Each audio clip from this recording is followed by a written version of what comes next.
Welcome to Safe on Deck. Episode 7 is part 1 of my interview with Major General John Miller. The General graduated from Clemson University in 1968 and entered the U.S. Air Force as a distinguished graduate of the Reserve Officer Training Corps program. After earning his wings in May of 1969, he flew both the F-105D Thud and the F-105G Wild Weasel for 126 combat missions, 86 of which were over North Vietnam, as one of only 2 first lieutenants to become a Weasel pilot during the Vietnam War. As a captain and a U.S. Air Force Fighter Weapons School graduate, he was a multiple-time Top Gun winner and led Air Force gunnery teams to victory in 2 international fighter competitions. The General has commanded the 4450th Tactical Squadron, the first operational squadron of the stealth fighter, the 8th Tactical Fighter Wing, the Wolfpack, the 49th Fighter Wing, and the 57th Wing. And in 1994, he was selected as Air Combat Command's Outstanding Wing Commander. The General is a command pilot who's logged more than 3,600 hours in 8 different, mostly single-seat fighter aircraft, including the A-7 Corsair II, the F-117 Nighthawk, and the F-16 Fighting Falcon. He's accumulated over 5,300 total hours in 46 different aircraft types and 59 different type models, ranging from the B-29 Stratofortress to the MiG-29 UB Fulcrum. After retiring from the Air Force in 1999, the General built a Vans RV-10 and a Vans RV-8 airplane. He continues to instruct select primary and instrument flight students as an FAA-licensed certificated flight instructor and has provided nearly 1,300 hours of flight instruction. Thanks for taking the time to listen. In the future, I plan to continue to share similar interviews with both current and retired military aviators. If you have a question or a suggestion for a future interview, please leave it as a comment below. Safe on Deck, Episode 7, Part 1 with Major General John Miller. Enjoy.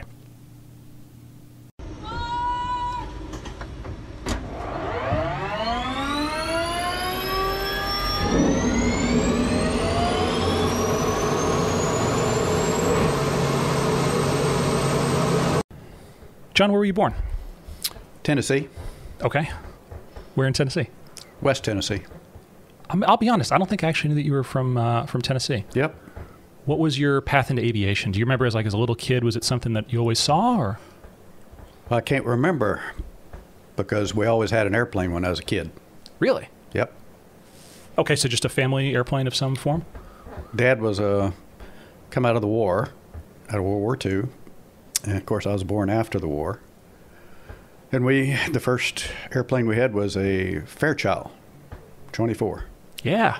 I say the first airplane. We had to get a PT-19 prior to that.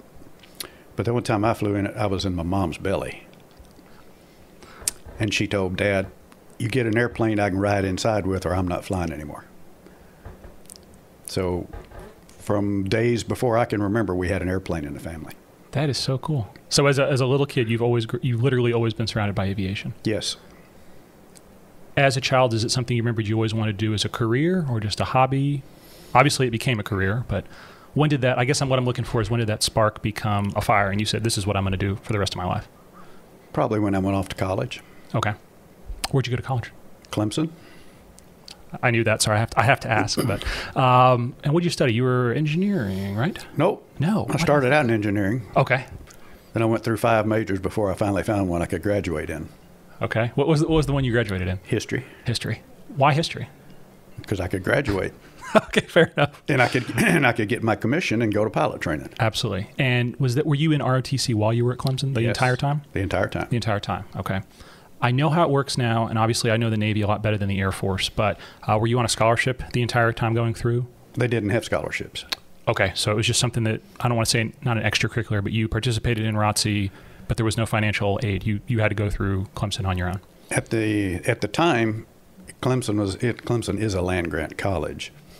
So all boys at the time had to take 2 years of ROTC, mandatory. Really? And then once you got to past the 2 years, you could opt for advanced ROTC. And if you got accepted, then they would pay you $50 a month. Okay. That bought me about 10 hours of flying time. Gotcha. A month. Yep, a month. Okay. Or a few cases of beer or some combination of the two. Okay. Perfect. What did you fly when you were there? Started out in a Tailorcraft, and then we got rid of that and ended up with a Cessna 150, is what I soloed in. And then from there, before I graduated, we ended up with the Cherokee 6. Okay. And you say we, I'm guessing the family airplane? No, this was the Aero Club. Okay. Very nice. And Dad always told me, he says, I'm not teaching you to fly, because if you want to learn to fly, you'll do it on your own. Interesting. Okay. So I did. I soloed my sophomore year with 4 lessons. But you had a little bit of time with Dad before that. So yeah, a lot of time with Dad. What was that first solo like? Was it a very empowering moment or just... Okay. It was really a non-event. Yeah. I guess, and that's from being in, flying airplanes, so much.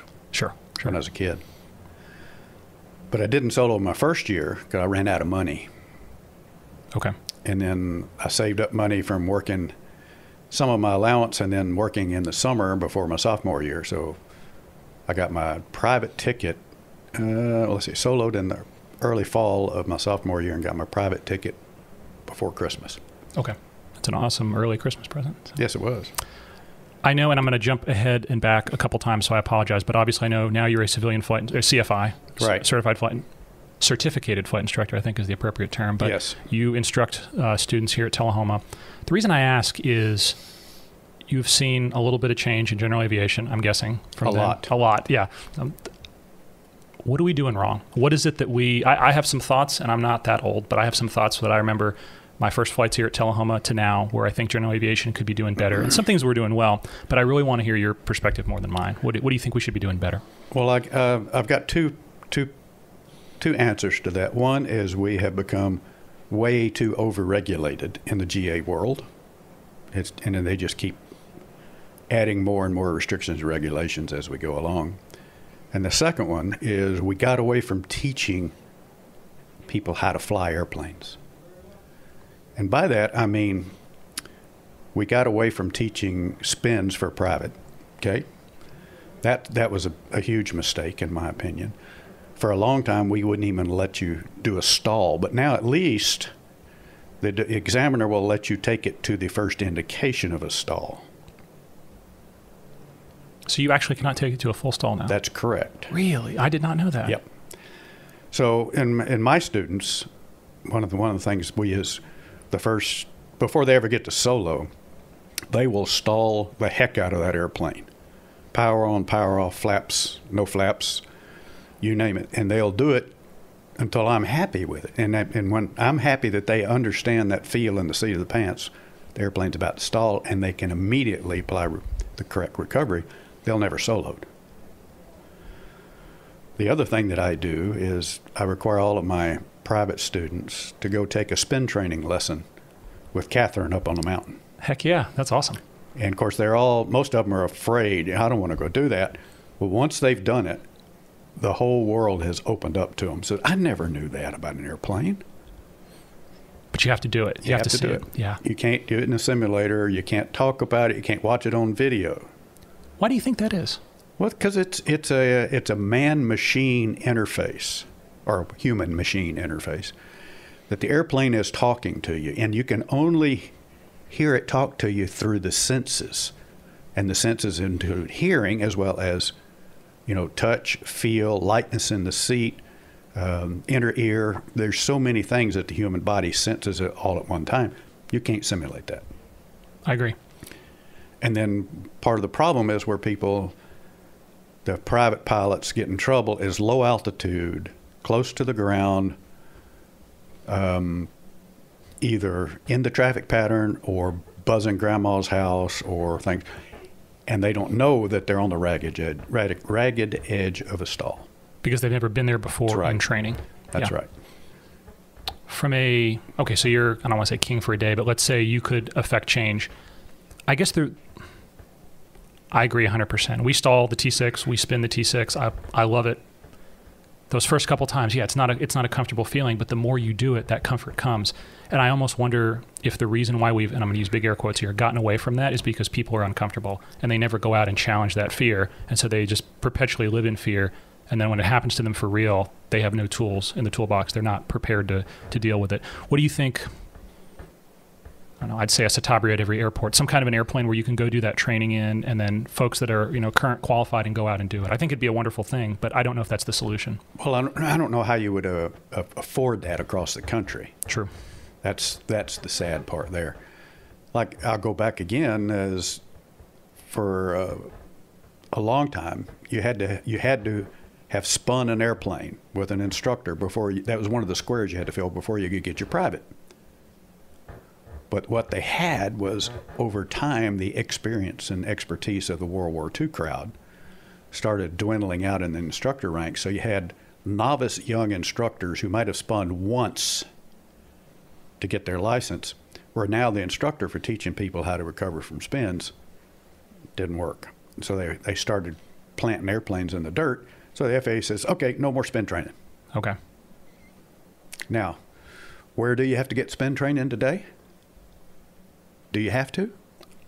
I don't know. I always assumed to be a CFI, you have to have a spin endorsement, right? You have to have spun. That's Yep. correct. A spin endorsement. Yeah. Yep. But that's it. That's it. Gosh, that's scary. So you can go spin with an instructor one time, and now you can that's part of one of getting your CFI squares filled. That's very interesting. And I'm sitting here thinking each airplane spins differently. Yep. There's different characteristics for entry, exit, steady state, spiral, accelerate. Yeah. Yep. That's tragic. Okay. It is. Yeah, well, we're in full agreement then, certainly. I wish that's something that could change. Yeah, and I don't know how we change that. There's such a so many generations of new pilots out there now that have never spun unless they've been an instructor, and then they spun once. Yeah. And never did an inverted spin, heaven forbid. I haven't. I can't claim that I have. I've I'd done love those, to. and I tell you now, I don't like them. I wouldn't want to do them again. The T-37 would spin inverted. Was that a actual maneuver you guys would do as part of training? Yep. Really? Yep. Okay. It's a not approved maneuver for us. We had to master that as part of Air Force pilot training at the time, was spin upright and spin inverted. That's awesome. And inverted is uncomfortable. Everything. You're negative G the whole time. You have to pull instead of push. Right. Oh my gosh. Okay. Yeah. That's awesome. Yeah. But the T-37 was designed so that you could inverted negative G for, I think it was about a minute or so on the engines, which is more than enough time to get in and get out. Absolutely. Wow. I'm learning a lot. That's good to know. Yeah. I don't know what the solution is. Anytime I see a problem, the first thing I think of is, okay, dum-dum, how would you solve it? I don't know, because you're right. The other thing that worries me is the insurance marketplace, and I think a lot of that drives what risk is accepted because, well, for obvious reasons, they don't want to pay out any more than they have to, and I understand why. But if I don't know, and that's what I hope to ask about today is your Air Force career. My very short naval aviation career has been defined not so much by operational stuff, but by emergencies in aircraft. And the thing that I've come to learn is you get good at it by practicing it. It's the simplest thing in the world. It's one thing to read it on paper, but hey man, today we're going to lose an engine, and then I beep an engine back on them. Oh boy, what do I like? You have to build those reps, and so if you don't build the spin or stall training, like you cannot take it to a full stall. Is that the new standard? I'm guessing. That's right. I stall the RV all the time just for my proficiency. I know the book says you take it to the first indication. Prior to that, and that was only about 2 years ago. Prior to that, you had to quit at the horn. Gosh. Okay. Okay. That's frustrating. Yeah. So, but like you say, it depends on the instructor and how the instructor is teaching that new student. Absolutely. Because if they're not like you and me, they'll take them to the approach, to the first indication, and then that's it. You quit. Yep. But I have mine, my students fully stall the airplane, power on, power off, and they're always surprised when you got the nose high power on stall. Yeah. And what the torque does to you. Yeah, absolutely. You go from 30 degrees nose up to about 60 nose down. Yeah. Yeah. Real quick. Oh, yeah. Yeah, I'm just sitting here thinking, if you've not seen it, you can talk about it. I'm thinking through my time going through the FIT-U, flying the T6, so learning how to fly it. You talk through a maneuver, and you go up and see it, and it's like, holy moly. Yeah, the words make sense, kind of, but like you said, the feeling in the seat of the pants, what you see outside, that's what sticks with me. And then on a flight where I'm a little fast, I'm a little slow, yeah, I'm getting near. I need to make a change right now. That's how I think you learn, and I don't understand how you would do it any other way. The other thing that by practicing that with a student, that one is you teach them a couple of things. One is how important it is to keep the ball centered. Okay. And are you looking inside to keep the ball centered? No, you feel it through the seat of your pants. Yep. You can tell when it's out. When then they'll go, how are you talking? What are you talking about? Feel it in the seat of my pants. So you have to take them up there and show them and demonstrate it to them. Did you feel your butt start to slide left there and then we roll to the right? That's what I'm talking about. Absolutely. But I would say that majority of the new pilots today don't ever get that experience. Yeah. It's just frustrating. I don't know what else to say other than that. I hope it's something that we can change as a culture. Well, I mean, I look at a lot of the new CFIs that come out of MTSU. Okay. You know, they graduate up there in the aviation program. They come out as a newly minted CFI, and they've never done full stalls. Yeah. It's kind of scary. Yeah, Not kind of. That is scary. Yeah. Yeah. And they're only teaching what they were taught. And it's not their fault. Yeah, exactly. Yeah, If we have that's a system. the problem is we're dumbing down our teaching. Yep. And teaching less and less of real world aerodynamics. I have all of 1,900 hours, so I have no flight time whatsoever. But the thing that I've learned as time has gone on is those scary things, I want to do them because that's where the confidence comes from. But if we, like you said, if we've dumbed it down, if we protect people, protect big air quotes, we're not protecting them at all. We're giving them a false sense of security. Correct. And then when we go out of control, and I'm bad about acronyms, when we go out of control flight, I know idle neutral works in the T6 because I do it twice every flight with a student. It's comfortable. But if I've never sit there and wait, okay, the gyrations are over. Yep, nozzle unusual attitude recovery. You know because you've done it. Yeah. So, yeah. Inverted stalls in the teeth. Okay, cool. So many cool things to ask about next. So I'll make sure I get back on track. Awesome. So graduated, history degree. How long of a wait was it before you went to Laughlin for pilot training? 2 weeks. So fast. Basically was pack up my stuff. Okay. Mom and Dad, they drove back with me. They flew out there for graduation. So I was in my old beater car with a U-Haul trailer because you didn't take much, in college those days. I could have fit everything in the car, but then they wouldn't have gotten in. So we drove back home, dropped them off, spent a couple days, got some more flying in with my friend who had been in the active Air Force as an instructor. And we did some more fun flying before I got in the car and drove to Del Rio. When you went to Texas, did you already know where you wanted to track, what airframe you wanted to fly? Oh, absolutely. I knew I didn't know what airplane would be offered. At the time, you did not know what they were going to have to pick from. And you had where you were in the class ranking determined when you got to pick. Okay. So if you were let's call it number 5, and there was one fighter in the crowd, and one of the first guys picked the fighter, you're out of luck. That's the way it went back then. Absolutely. Makes sense. Did your civilian flight time, is a big broad question, did it prepare you for the military? Absolutely. What do you think was good about it? What do you think maybe had more value, less value? Because you did not have an instrument ticket prior to joining the military, correct? I did not. You did not? I almost got killed because I didn't have one. That's another story. Okay. Well, you can tell that one now if you want. Sounds good. Well, this was my senior year in college, spring break coming up. I said, well, I think I'll take the Cherokee and run back home for spring break. Of course, back then there was no such thing as cell phones. So, Mom, Dad, I'm gonna bring the Aero Club airplane home. Okay. Well, Dad said, check the weather. Okay. Well, it was a beautiful day at Clemson. Take off. Back then, the weather forecast, there wasn't no such thing as X-ray radar and that kind of stuff. And the weather forecast was, well, there might be a front coming, So I take off and I'm heading back. Clear to me, and as I start heading west, get over the hills of Georgia, there's a ceiling above me. Well, the ceiling got closer and closer, so I got lower and lower. And somewhere over North Alabama, I'm way low. I said, I think I better turn around and go back. Well, I turned around, but it was just like where I was going. I was over the hills of northern Alabama. Didn't know where I was. All you had back then was a VOR, because no VOR signal down low. And I'm scared. And by the grace of God, I looked down and said, there's an airport. I'm landing. It was Muscle Shoals. So I land at Muscle Shoals, taxi up to the terminal building there, and I'm shaking like a leaf. I'm going, oh, thank you, God. So I walk in and then, start talking to somebody. I said, well, the weather's not going to be good for another day or two, best we can tell.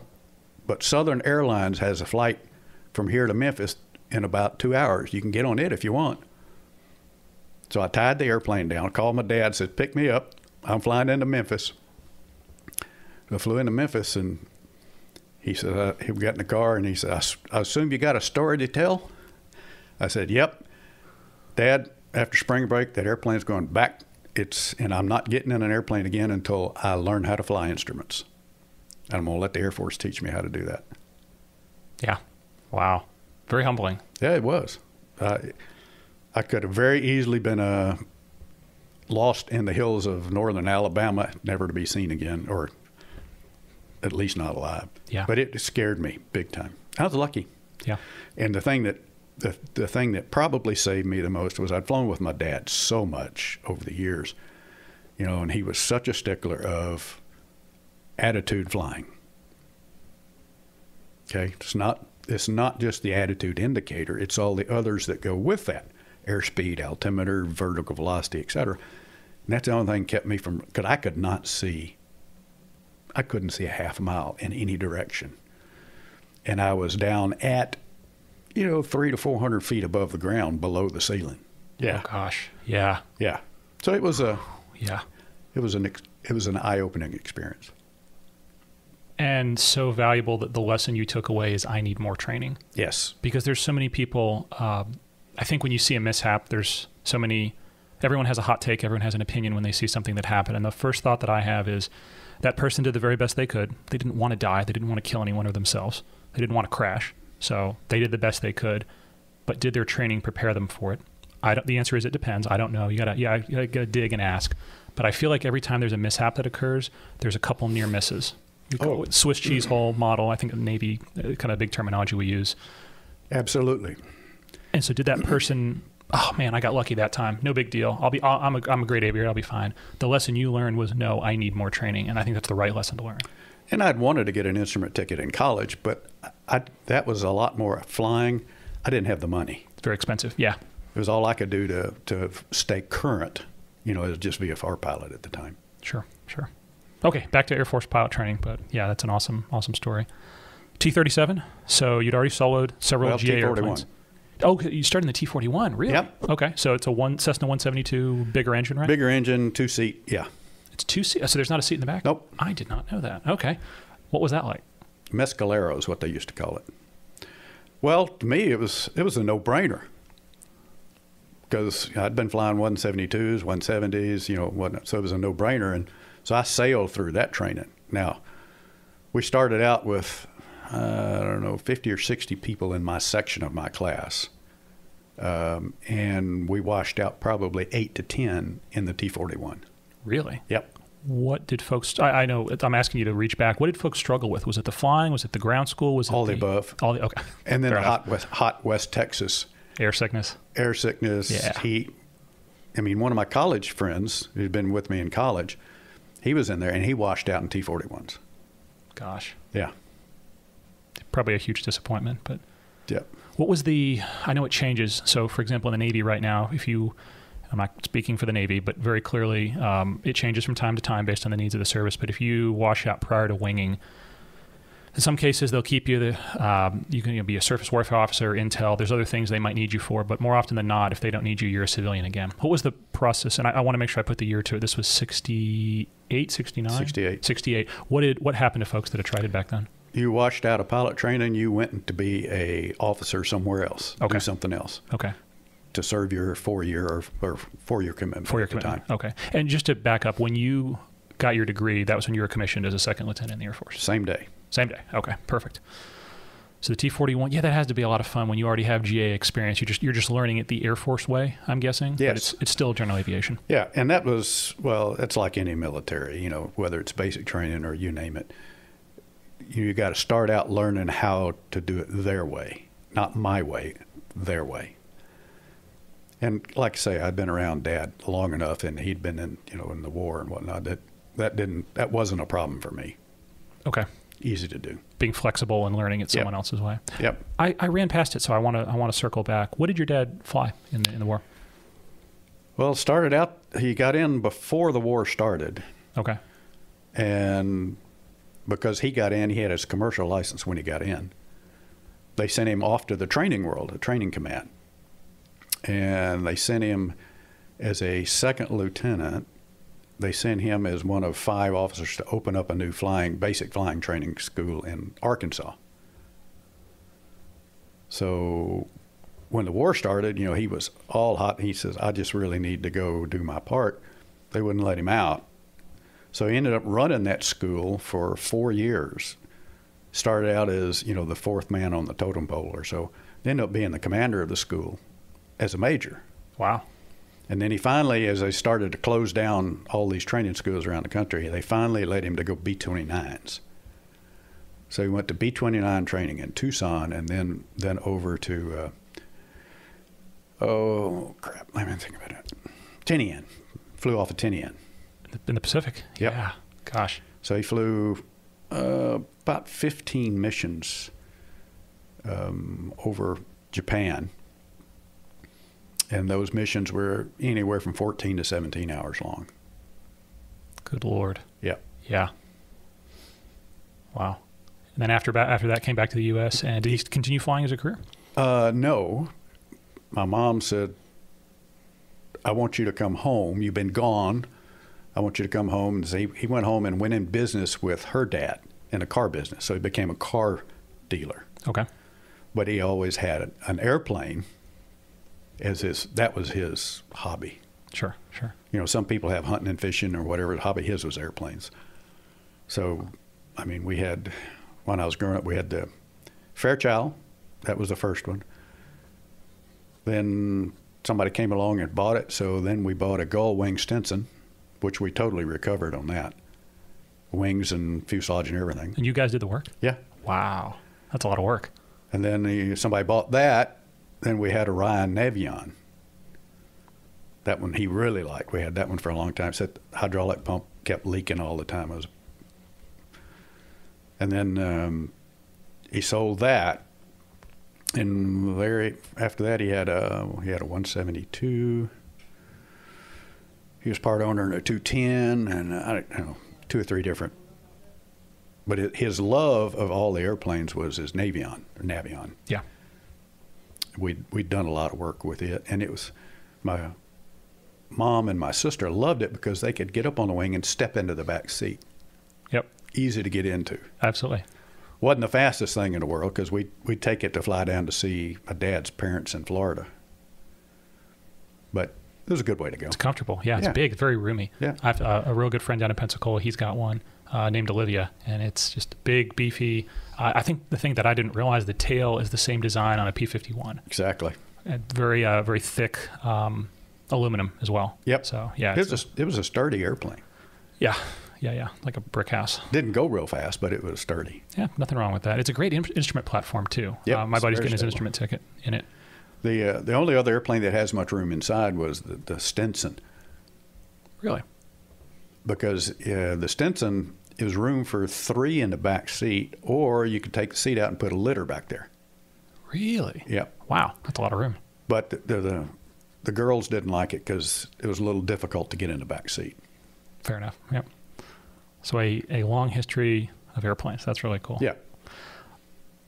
So jumping back and forth. So back to you in the T-41. Finish that up. Where do you go from there? Is that all at Laughlin as well? All at Laughlin. Okay, so at the Air Force Base. Yep. Really? So there's T-41s. No, T-41s were at the civilian field on the other side of town. Okay. We didn't want to mix them in with the jet train. I wouldn't think so. That's the reason I was asking. Okay, cool. So you graduate from that. Now you move up to the T-37. Correct. First jet. Yep. What was that like? Well, it was neat, but it was noisy. Oh, my goodness. The airplane was a pretty simple airplane to fly. I mean, and the instrumentation in it was pretty basic. And you sat next to the instructor. So the funny part about that was that there were lots of tales back then, and that most of them were true, that if you got one of those really give a damn instructors, that didn't tolerate you, if he didn't like what you did, he'd reach over and grab your oxygen mask and shake your helmet. Like, you understand what I'm telling you, boy? Yeah. That kind of thing. Did you ever experience that? No. That's good. No. What a way to instruct. Okay, so first solo in the T-37. I assume you do a decent amount of flights, a lot of landings, stall. What you said? Yeah. Stalls, spins, inverted spins. We didn't do spins before solo. We did Really? spins after solo. Interesting. Okay. Because in your solo, all you're doing is going around a pattern, the first solo. Okay. Oh, and so the multiple solos as well? Yeah. In the Navy, we do 3, just an initial, arrow, and then a form solo. So. Now, we do an initial solo, then we'd continue on with more advanced work, and then you'd get some solo rides in the T-37 where you're either in a part of a 2-ship formation or you just go out and practice maneuvers. Okay. Gotcha. Not a whole lot of solo work in the T-37, more in the T-38 than the 37. Okay. Was it I'm going to date myself a little bit. I remember the last T-37s at Columbus, 2008 timeframe. I think at that point it was a little bit of an older airplane. When you flew it in 60, you said 68, right? 68. It was pretty new. Pretty new, yeah. So any reliability issues, maintenance issues, when you walked out to it, it started up and went? Usually. Okay. Good solid airplane. That's awesome. But we call it the 4,000-pound dog whistle. The engines were so loud on the ramp that if you didn't wear hearing protection, you're going to be deaf pretty soon. Yeah. So you always wore the earmuffs, because we didn't have the plugs back then. It was just the muffs. Oh, really? Yeah. So muffs or the helmet, one of the two, to keep the noise down. So it was not. So I'm used to double plugs and then the helmet. We didn't have them back then. Gosh, yeah. Probably, and I'm guessing we've learned a lot since about how that stuff. The more you're exposed to it, it never comes back. Basically, that hearing. Yeah. First solo, looking to your right, and you're not seeing anyone in the seat. Probably not a big deal for you because you had general aviation time, right? Just know what to do. You're going to go do it. I mean, I call it a fast 172. Remember, it's built by Cessna. It's built by Cessna, yeah. No yoke. It's got a stick, so yeah. So the T-37 solo was not a big deal. Gotcha. 38 was a little different. I was going to say, I want to get to that for sure because, that thing's a rocket ship. When you went through pilot training, everyone went from the T-37 to the T-38. Correct. Now folks track differently, the T-1, the T-38 helicopters, but everyone did the T-38. Yep. I think that's awesome, and I wonder why we changed it. I have some ideas and some guesses. Money. Yeah, exactly. That's nothing more than that. And the tanker bomber mafia, transport mafia guys said, we don't need to do any of that kind of stuff. Let us focus on the stuff that we do, like crew coordination. That's the reason they went to the Cessna or the Beach jet. Yeah, as if you're not coordinating a T-38. So, and the cost per flying hour of the T-38 was higher than the cost of the Beach jet. Okay. And you could get an instructor and 2 students in the Beach jet. So the bean counters won. Gotcha. So it wasn't a pilot training, pilot proficiency decision. It was a financial decision. Right.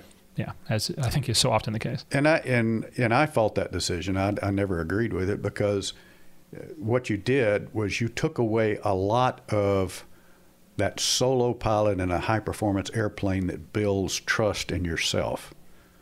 Because now you've got at least one other person in the airplane overseeing everything you're doing or checking you or whatever. So I think we did not do correctly on that. We lost something by doing that. Yeah. I'll jump again. I'm just jumping all over the place here. One of the things that I've heard the Air Force talk about, and I've only heard what's been publicly put out. I don't have any inside information or anything more than that. But I know there is some discussion of folks going from the T6. There's, I guess, some advanced sims, but right to an F-16, or basically skipping the T-38, or even in the bomber mobility world, skipping that intermediate aircraft, the T-1, and going right to a more high performance. It blows my mind because from a financial perspective, yeah, sure, you're cutting that out, but those reps in the cheaper, simpler aircraft. Number one, it will never be cheaper or simpler. But like you said, that confidence that comes with it, the airmanship that comes with it, I don't see how you get it in the big gray aircraft when you can't fly it as much just by the nature of the fact it's more expensive to fly.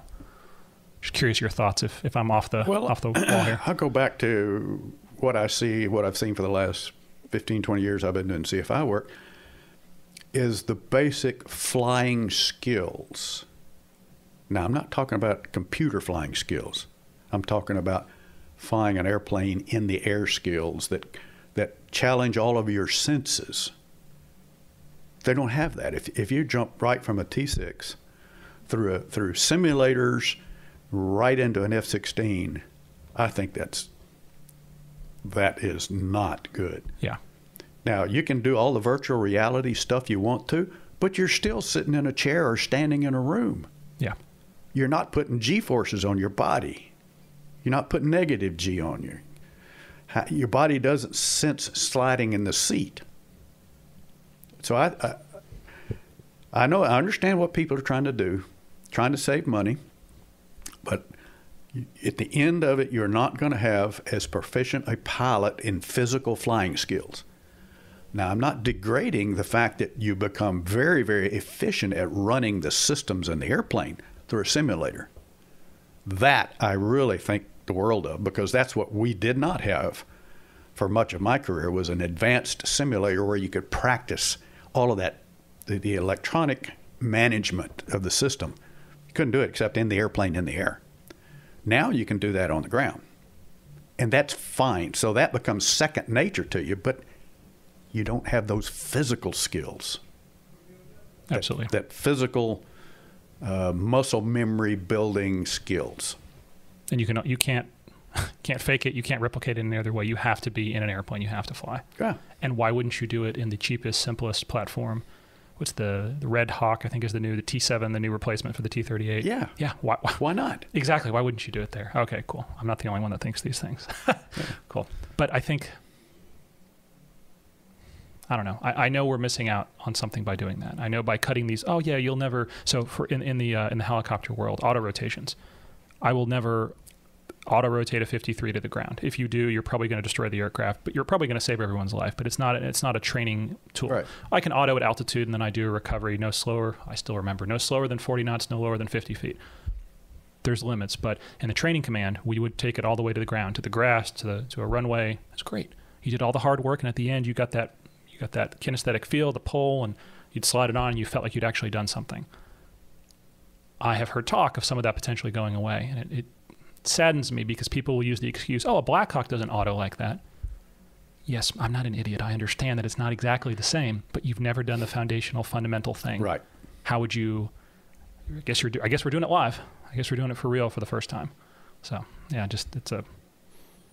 I have this much experience and this much exposure. I realize it's truly nothing, but it just saddens me that folks don't listen to those with more experience when it comes to these types of things. You know, if you go back to what we're talking about, there's a very good mix ratio that you could use for the advanced simulator experience, where you're for example, in the fighter world, you're trying to sort bogies in a merge where you've got multiple bogies out there, friendly and enemy. No better place to do that than in a simulator. So if in the old days, let's call it an F-16 or F-15 RTU that took you 6 months to get through in, let's call it 50 or 60 sorties, you might be able to get through in 25 sorties, because so much of what you could pick up in the simulator on how to run the system and what that display means to you, you can do that on the ground. But don't take away that foundational of the physiological impact of flying. Yep. I would have loved, in the F-16 world especially, I would have loved to have had a functional simulator that I could have honed my skills on, air-to-air intercepts and all the things the F-16 early model could do, but I had to find out in the air because we didn't have any way of doing it on the ground. So now you're burning flight time to learn. Burning flight time, making stupid mistakes because you're learning. I didn't know. Yeah. You get into the switchology war. In the F-16, you had multiple buttons on both controllers, the throttle and the stick, multiple buttons, and all of them did different things depending on what mode you're in. And we'd get early days, you'd get pilots, what we call the button war. Which button do I do? Oh shit, that's the wrong one. Yeah. That kind of thing. Yeah. That's the thing that a sim is so valuable for. Yes. You can build those reps on the ground. Yeah, absolutely. Yeah. Okay. Jumping back and forth. Let's get back to the T-37. Any memorable flights, anything as you went through that syllabus? Not really. No? Nothing stuck out. A jet-powered 172. I love it. Tweety Bird. Tweety Bird, yep, and it's loud for sure. The T-38, the Talon. Mm-hmm. It's just an impressive, I mean, it looks like it's going a million miles an hour just sitting still. What was that first flight in the T-38? Awesome. Afterburner takeoff, I said, oh, I like this. Front seat for everything, front right? seat. Yeah, front seat. If you're doing an instrument sortie, instrument training, you'd be in the back seat. And they had a bag, right, that they actually pull covered. the bag up. Yeah. You cover the whole canopy. So you had the whole back seat, and it was with one or two exceptions, was an exact replica of the front seat. Okay. There was a couple things you couldn't do from the back seat, but not much. And this is, I know I'm going to probably ask you to dig. Could you guys land on that instrument hop from the back seat, or the IP would take over on short final? The IP would take off and land. Would take off and land. Okay. Because students are not allowed to take off or land from the back seat. Okay. But IPs obviously could. IPs, yeah. Okay. Flying in an ejection seat, so I should have mentioned that in the T-37. The T-37, you walk out with the parachute. Same in the T-38, right? Yep. Yes, you walked out with it, strapped yourself in. Really short legs. Everyone tells me like a 1 point. I say short legs. I mean, I've flown like 4 hours in a 53, but a T-38 goes a heck of a lot faster and burns a lot more fuel. 1 point something usually? If you go cross country with it, take off, go to altitude and cruise, you could do about a 1.4 maybe. Okay. But you're smoking along. Yeah, at you're that moving. speed. Yeah. To give you a perspective, in my later years in the Air Force, I got the chance to fly in a MiG-29. And we were flying on the wing of a Norwegian F-5 with a centerline tank. And we both had centerline tanks. F-5 is a single-seat version of the T-38 with a gun and bigger engines in it. The F-5 ran us out of gas in the MiG-29. Good Lord. Yeah. Wow. Extremely short legs on a MiG-29. Yeah. If an F-5 can run you out of gas. Yeah. Yes, exactly. Gosh. Totally unrelated to all this. I'd love to hear your thing. We can talk about it later if you want. But this whole what's going on in the world right now with Ukraine and these the idea of was it not Polish MiGs? Is it Polish? Yeah. Yeah. Going to. I think a lot of it sounds really good. Or the ideas of a no-fly zone. You know, I've read a lot about it and tried not to have an opinion. I want to hear what more experienced people say. The words sound simple. It sounds so nice. Yeah, no one's going to fly. But the mechanics of, for example, transferring old Soviet jets to a country that's at war, or the mechanics of enforcing a no-fly zone. I guess anytime anyone asks me a question answer, I jokingly say the answer is always, it depends. And I'm not trying to be cagey when I say that, but it depends on so many things. And I wish folks would, rather than just have an opinion, because we all want to have an opinion, listen to so many of those factors. So I'm curious, if you don't mind just talking through the MiG-29, what was it like to fly? What was that? Was it? I've heard it's very short-legged. It's great at defending its own airfield, and that's about it. Is that a fair statement? I felt that it handled much like a T-38, very pitch sensitive. Okay. If you remember back in the 80s, they had this Cobra maneuver where, they could make it stand up and look like a Cobra about to strike. Well, yeah, you do that. And at the end of that, you have zero airspeed. The MiG-29 going to the Ukrainians today is nothing but bluster. The only thing it would give the Soviets or the Russians targets to shoot. Exactly. It's got the radar cross section of a school bus. It was designed in the 80s. So this is all bluster. It's political BS. Yeah. It won't help the Ukrainians a bit. But it sounds good and it feels good. Oh, yeah. And I think and I certainly don't know anything about this, but I would get the feeling the Polish would love to upgrade to some American F-16s, and then be a real convenient way to, oh man, yeah, we're helping the cause, and also, oh yes, backfill us with, the F-16, which I think is the standard in that part of the world, as a great air defense fighter. Yeah, you could start that, and in about a year from now, you'd have some trained pilots. Exactly. Yeah. Yeah. When did you get that opportunity? Just because since you mentioned the MiG-29, I think it's a fascinating jet. When did you get that opportunity to fly it? I was in a NATO assignment. I was stationed in Norway. Okay. We were running an exercise that year in Norway called Partners for Peace, PFP. Okay. So we had many of the old Soviet Warsaw Pact countries that had left the Soviet Union, the sphere, and wanting to join NATO, but had not yet joined NATO yet. And what I got flying was a Slovakian MiG-29. Thoughts on, you mentioned it's like a T-38, very pitch sensitive. Did you find, I'm guessing like a 1.0 sortie, not real long? Yes. Was BFM ride, or what kind of stuff did they do? No, we were doing, this is one of those Partnership for Peace Just a proficient, or not Well, proficiency. you and I would call it A FAM flight, maybe? not even a FAM flight. No. We actually had some tactical objectives, but they were, yes. Yeah, air quotes on tactical. You got to be real careful. Back then, you didn't do anything that was very difficult because the Russian or the old Soviet pilots had a language barrier, Okay. especially in the air and trying to talk amongst themselves, et cetera. So you had to keep it really simple. Okay. That was, back in 97, I think. 97. Okay. Did you guys get to trade rides? Did that pilot or someone else from their side get to fly in an American fighter? Yes. I mean, we traded out. And so as many back seats as were available, whether it was an F-16 or an F-15 or no, they didn't have any. They had one or two F-5 two-seaters. But, yeah, we swapped out. The reason I ask is I'd be curious what they thought. Did you get any feedback on what their thoughts were flying in an American jet? So different from their MiG?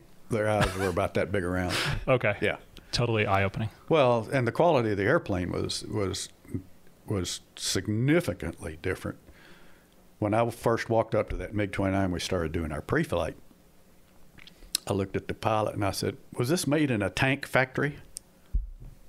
There were no flush rivets anywhere on the airplane. No, Really? I'm serious. Oh, my gosh. Wow. And it looked like most of the stuff had been made in a blacksmith shop. So Yeah. the pilot said, and he had fairly good command of English. He says, the Russians make these to operate out of austere, is that how you say it, conditions? Uh-huh. And that you remember that most of mechanics in Russia come from the farm. Yeah. So we don't have, now that was back in the 90s. Yeah. But it was a really crudely made airplane. It's a lot like the MiG-21 and the MiG-17s were. Okay. Very, by our standards, very crudely constructed. I got to see a flying MiG-17 recently, and you're absolutely right. Until you just put your eyes on it and see, as compared to a U.S. fighter or a U.S.-built aircraft, or maybe even other parts of Europe, so different. So different. It's cool. I love seeing a MiG-17 take the entire 5,000 feet to get airborne, and little burners, flickering out the back. It's just different, but it's, different, I guess, is the best way to say it. So, man, that's awesome. I would imagine of the airplanes you flew, that has to be a memorable one. I know there's a lot more, and hopefully we'll talk through them. But let's get back to the T-38. You did mention you got to do more solos in it, so I'm guessing same thing. An initial solo, a lot of form solos? Yes, got a lot of formation solos. Okay. And then you had, you got a cross country or two, I think, and then you did a lot of instrument work. Okay. Pretty good instrument platform? Oh, yeah. Real fast, obviously, Real fast. in the pattern. Do you remember ballpark airspeed? What do you add in the pattern for instrument stuff? Oh, probably 140, 150. Okay. So, yeah. And I also want to make sure I set the scene because I am a child of the magenta, for flight, all these beautiful glass cockpits. ILS, I'm guessing, VOR, TACAN? Had TACAN. Just a TACAN. Just a TACAN. Nice. And it had an ILS. Okay. Both the T-37 and 38 had ILS. Okay. T-37 only VOR. T-38 had TACAN. Okay. Were you limited in terms of airfields you could go to by that?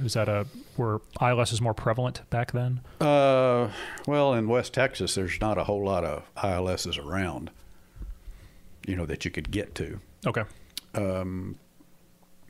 But you were limited primarily by the range. For example, if you wanted to go shoot ILSs over at El Paso, when you shoot your approach, whatever patterns and whatever you're shooting, then you got to land and get gas.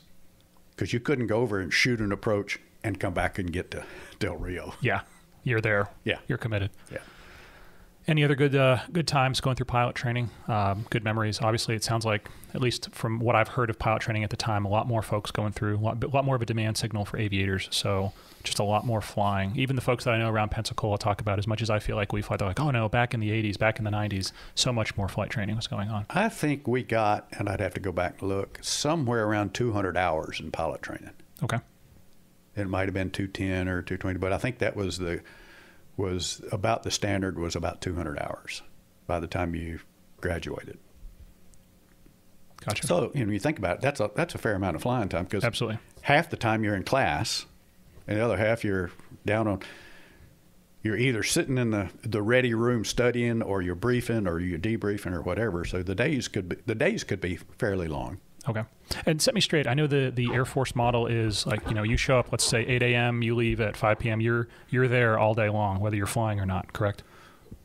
Until you get to the latter stages of the T-38. Now, this is back then. Okay. So that once you finished all of the academic classwork and you're done with academics, if you weren't on the schedule, you were either morning or afternoon flying schedule, one of the two.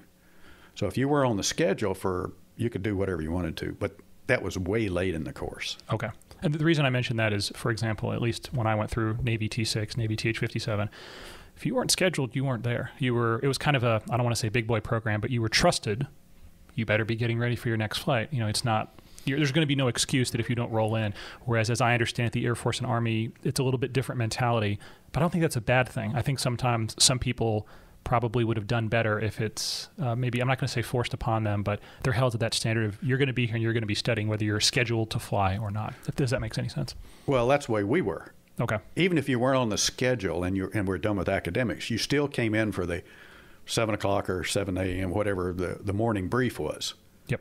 And then you could stick around and study or go to the sim or whatever you could do if you weren't going to fly. Okay. But you couldn't just not show up. Yeah, exactly. Yeah. That's a good thing. So finishing with the T-38, I remember you kind of alluded to it a little bit earlier, selection. So you at this point, you get to find out what airframes are available. So I was hoping maybe could you talk through, do you remember, obviously, spoiler alert, you went on to fly the F-105 Thunder Chief, correct? Correct. The Thud is what I call it. The official Air Force name is the Thunder Correct. Chief. What other airplanes could you have track selected to as a fast jet guy? At the time, there was F-100. There was one F-100, I think, available to our class, one F-105 available to our class, a couple of A-1s, and then a number of backseat F-4. At the time, the Air Force was putting the pilots in both cockpits. Okay, and then you would theoretically step up to the front cockpit at some point? Or? That's what they said would happen, but I ain't riding around in war in the back seat. Someone else's back seat? Of somebody else's back seat, no. Okay. Yeah. Gotcha. So if there was one F-105 and you got that one F-105, yep. I think that's answering the question. Is that where everyone wanted to go? Is that the desirable platform? Most didn't, because at the time, the 105 was taking a lot of losses over North Vietnam. Okay. In fact, we lost 60% of the fleet that were ever built over North Vietnam. Okay. So people did not want to fly the 105? Most did not want to go to the 105, but there was a couple of old Thud guys down there that were instructors, and they convinced me I really wanted to go to the 105, not the F-100, and said, never go to the back seat of an F-4, right? Never do that. Yeah. So I had the choice. I picked the 105, and that's where I went. What very little I know about the airplane, it was originally designed for the nuclear delivery mission, correct? So the idea was you'd have one bomb, and I'm guessing probably somewhere in Europe, that was the original mission for the jet. But then in Vietnam, the Air Force discovered the airplane can hold a whole lot of, I think, 500-pound bombs. I've seen photos just... We could carry 8 500-pounders. Okay. We could carry 8 750s, or we could carry 2 3,000-pounders. Gosh. 3,000-pounders. In fact, when I got over there, most of the bombs we were dropping were built in World War II. Wow. That's how old the bombs were. And they just sat in some kind of a magazine or a reserve. Yeah. Wow. Okay. Yep. The airplane has a gun, an internal gun in the nose. Yep. Was it an air-to-air platform, or was that more of a defensive or a strafe capability? Well, basically? It was defensive / strafe. If you were strafing in North Vietnam, you're probably going to get shot down because of the amount of small arms fire that would be shooting at you. You have to be so low to strafe. I'm guessing you have to be at a low enough altitude. Oh, yeah. So that puts you got to be down in the weeds. For the problem with it, if strafing, and it doesn't matter if it's a 105 or anything, is the bullets come out of the gun supersonic, and as soon as they start slowing down and go subsonic, they tumble so they don't do any damage. Ah, okay. Yeah, so there's a maximum effective slant range to have the bullets hit supersonic. Okay. And it depends on the gun. Sure. And how fast you are when you shoot it. Okay. Okay. 20 millimeter cannon? Yeah. Okay. Gotcha. We've talked about the different airplanes as we've progressed. Was the T-38 a good intro into that Century Series fighter, into the 105? Was it a natural step up into that much faster jet? Pretty much so. Okay. But it was so much bigger jet than the T-38.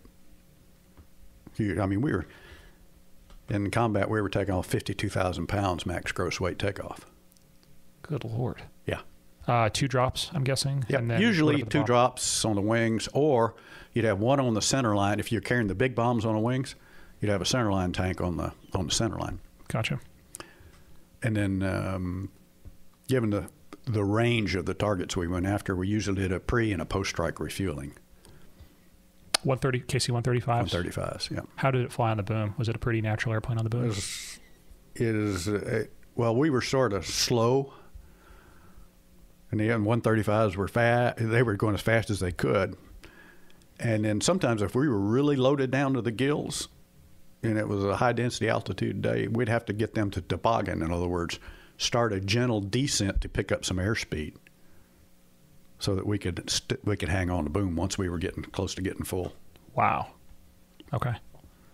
Where did you do your F-105 training? Wichita, Kansas. McConnell, I'm guessing? Okay. Mm-hmm. What was McConnell like? Well, it was an interesting place.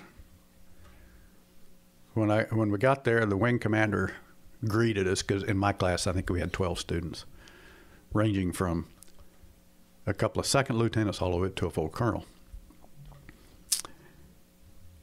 And the wing commander came and said he was at the time name was Jim Hardinger, who eventually rose to be a 4-star. He says, "Gentlemen, I'm very proud of what we've done in the year I've been here." He said, "We've cut the crashes in half." So what are you talking about? He says, "Well, there was 4 squadrons, and each squadron put through 2 classes a year. Okay, about a dozen students a year. They were crashing 2 airplanes per class. When we got there, they had taken it down to 1. Wow. And we had a crash in my class, and the guy got killed. Oh gosh. The class behind them, one that followed behind me, got killed. I mean, it was like bang, bang, bang, bang. He was right. And all of them were fatal. Jeez. Was it that the seat couldn't save you? Was it a 0-0 seat in the jet? It was a 40-0. pretty much a 0-0. And Okay. we had one where the guy could have lived. He ejected, engine failed on GCA final. So he jumps out. It's at night, and the chute didn't work. Gosh. Okay. Yeah. He was a lieutenant in the class behind me. Damn. So it was the guy in my class that got killed was a major. And then we had another one, and the one that in my major, he had come out of training command and been a T-37 IP. Low weather on the gunnery range. They had gotten underneath. They were checking the bottom to see what they had enough ceiling to do the work. He was flying as number 2, and he ended up going into the clouds, flying off of the lead, came out inverted and hit the ground. Gosh. Yeah. It was a heck of an airplane to learn to fly, but it was an airplane you had your hands full with if you weren't careful. And I'm guessing there was no, what we call the terminology now, I guess would be a pilot relief mode, autopilot, that type of thing. We had a basic autopilot that you and I would call it today a wing leveler type. Yep. It had a mode where you could connect it to the ILS, but hang on, buddy, strap yourself in. Nobody ever used it. Okay. But when I was flying the Weasel mode, the Weasel missions later in the war, we'd fly final at night. If we hadn't shot our missiles, we'd be flying final at 215 knots. Why? You had that much drag on the airplane? Yeah. And so oh my gosh. Well, on takeoff when we were loaded with bombs, Uh-huh. I call it just a day VFR go bomb a monkey park, type of thing. We had 9,000-foot runway, and we had water injection for takeoff. If you lost water injection on takeoff during the day, you had your hands full to get the airplane airborne safely using 9,000 feet of runway. The joke was Republic built the airplane. Republic built the F-84. Republic built the P-47. Right? So there's a long history of Republic. And doesn't matter how long the runway is, Republic can build an airplane that'll use all of it to take off and land. That was awesome. The joke. That's awesome. And it was true. Did the plane have a hook? Yes. So if you potentially needed to abort or something, it's probably a one-time use. Slap the hook down and you'd take the long field arrestment?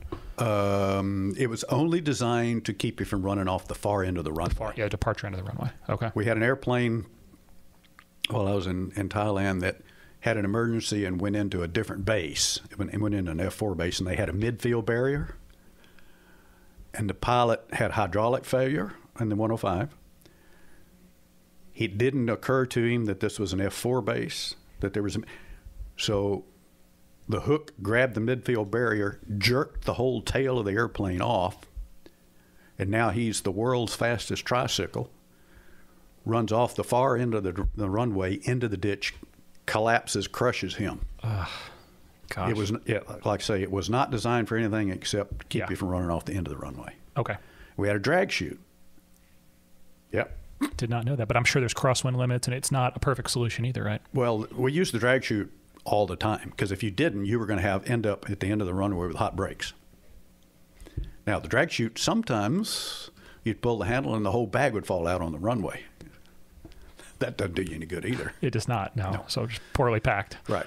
But the drag chute, the limiting factor on the drag chute, as I recall, was 175 knots. In other words, don't pull it faster than 175. That's still fast. So if you're flying a Weasel at night in the weather and you're doing 215 knots on final, and then you break out at minimums and there's the runway, it's a challenge to get the airplane stopped, especially if the runway's wet. Ask me how I know all of those.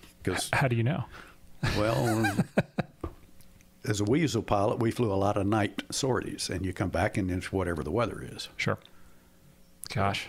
One thing, until you mentioned it, I did not realize you flew the Wild Weasel. I knew you flew the 105, but I didn't realize you flew that mission set of the, obviously it's a two-seat jet. Could you talk a little bit about what the Wild Weasel is? Obviously, I think we know what it is today with the suppression of enemy air defense and the F-16 that does that mission set now. But you guys, literally started it. You guys invented those techniques in that airplane. No, actually, the F-100 invented it. Really? Okay. Yep. That was the first Wild Weasel. Didn't know that. The F-100. And then they decided that we needed to do a mod specifics on an airplane to make it a better Wild Weasel platform. And they picked a 105 because there were a number of F models that they converted to the G, F-105G for Wild Weasel. Now, when I went to the war, I flew bomb dropping missions for half the war. Then we closed my base. And I managed to weasel myself into going back as a Weasel pilot, but I was too young to go to the Weasel school. Didn't have enough experience. So through some bar friendships I made in Honolulu, myself and my best friend these days, forever, we went back to Karat and got checked out as a Weasel pilot. We were the only two lieutenant Weasel pilots in Vietnam. Really? Yep. And why was that? They were just they wanted folks to have that experience. Yeah, you couldn't go to the Weasel school unless you were a senior captain. Okay. But here was two lieutenants. No, you're not going to the Weasel school. So I'll find a way. We found a way, and we got checked out locally. The local checkout. Yeah. Yep. So here you got two lieutenants with their hair on fire, and all the rest of the pilots in the squadron were senior captains or above. And you were flying the line just like the rest of them, Yep. I'm guessing. Okay. Yep. What was that mission set like? So just for those that aren't familiar with the Wild West, and I'm going to butcher it, so I apologize. Please clean it up when I mess it up. You're flying against, it was essentially the first generation of SAM, surface-to-air missiles, the SA-2. SA-2. Yeah. So basically when these, I'm going to speak Navy here. In the Navy, it's an Alpha Strike or an Alpha package. Correct. I don't know what the Air Force equivalent would be. But Well, it was Rolling Thunder for the Air Force. But okay. My time over there, Rolling Thunder had stopped. Okay. Okay, so the closest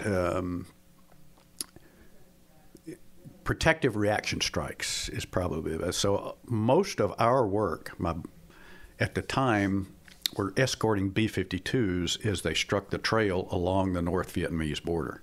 Okay. So we would fly cover for the B-52s, and then if a site came up, we'd go after the site. Okay. So that's how I got my 86 over the North. Route Pack 1 and 2 was escorting B-52s or an occasional search and rescue, those kinds of things. Gotcha. Incredibly contested airspace. Like you talked about, the threat up high is the SAMs, the threat down low. It doesn't go away. Now it's just everyone with a rifle or flak, basically a AAA. I think I would guess that I know the Navy for sure, if the folks I've spoken with learned a lot as that war progressed. The F-100 started the mission set, but what were major changes you saw as the Wild Weasel, as you guys flew more? Were there things that, tactics were constantly evolving, you were constantly learning from the enemy, or was it, hey, this is the way we're doing it until some major change needs to occur?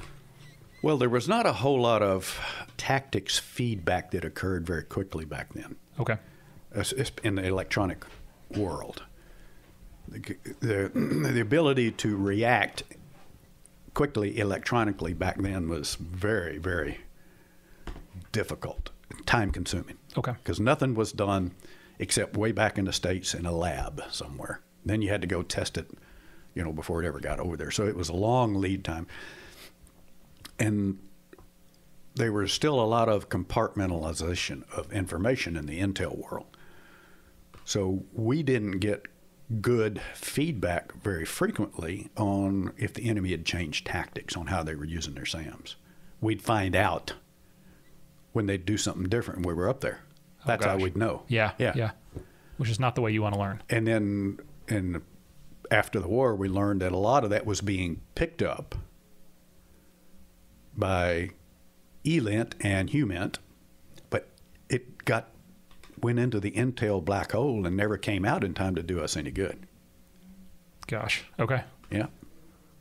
Seen any of that along since then? Yeah. Sometimes that stuff still happens, I would imagine. But. Yeah.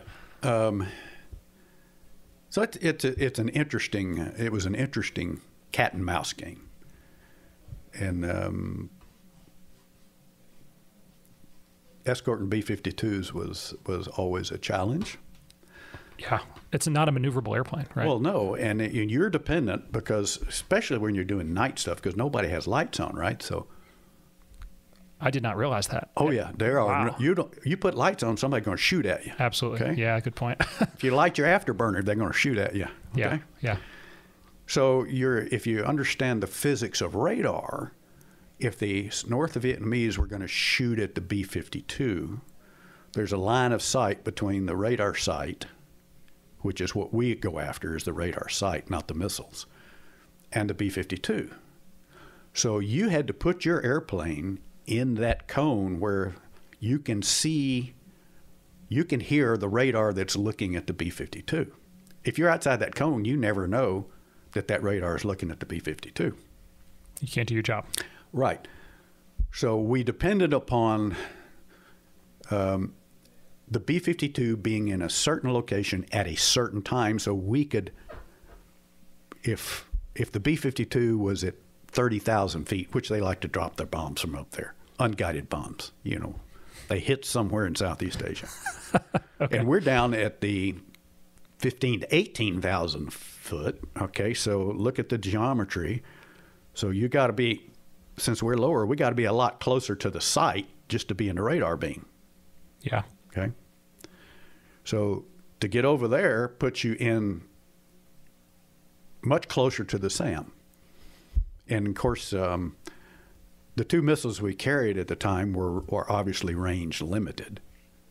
Okay. Anti-radiation missiles. Shrike? Shrike was the most common missile. That was a Navy-developed Correct.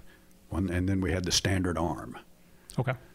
which theoretically you could program a turn and it could turn 90 degrees. The Shrike, you had to point at the sight Gosh. and shoot. In fact, the couple that I shot at with Shrikes, I'm in about a 20-degree dive to center the needles that says I'm in the middle of the beam and shoot the Shrike.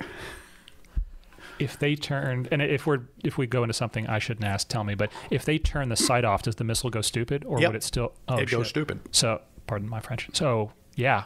So you need them to stay locked up the entire time for that beam rider and the to ride. The Shrike had a very small warhead on it too. Okay. Although it was it's like a frag, I'm guessing. It was a forward frag. Okay.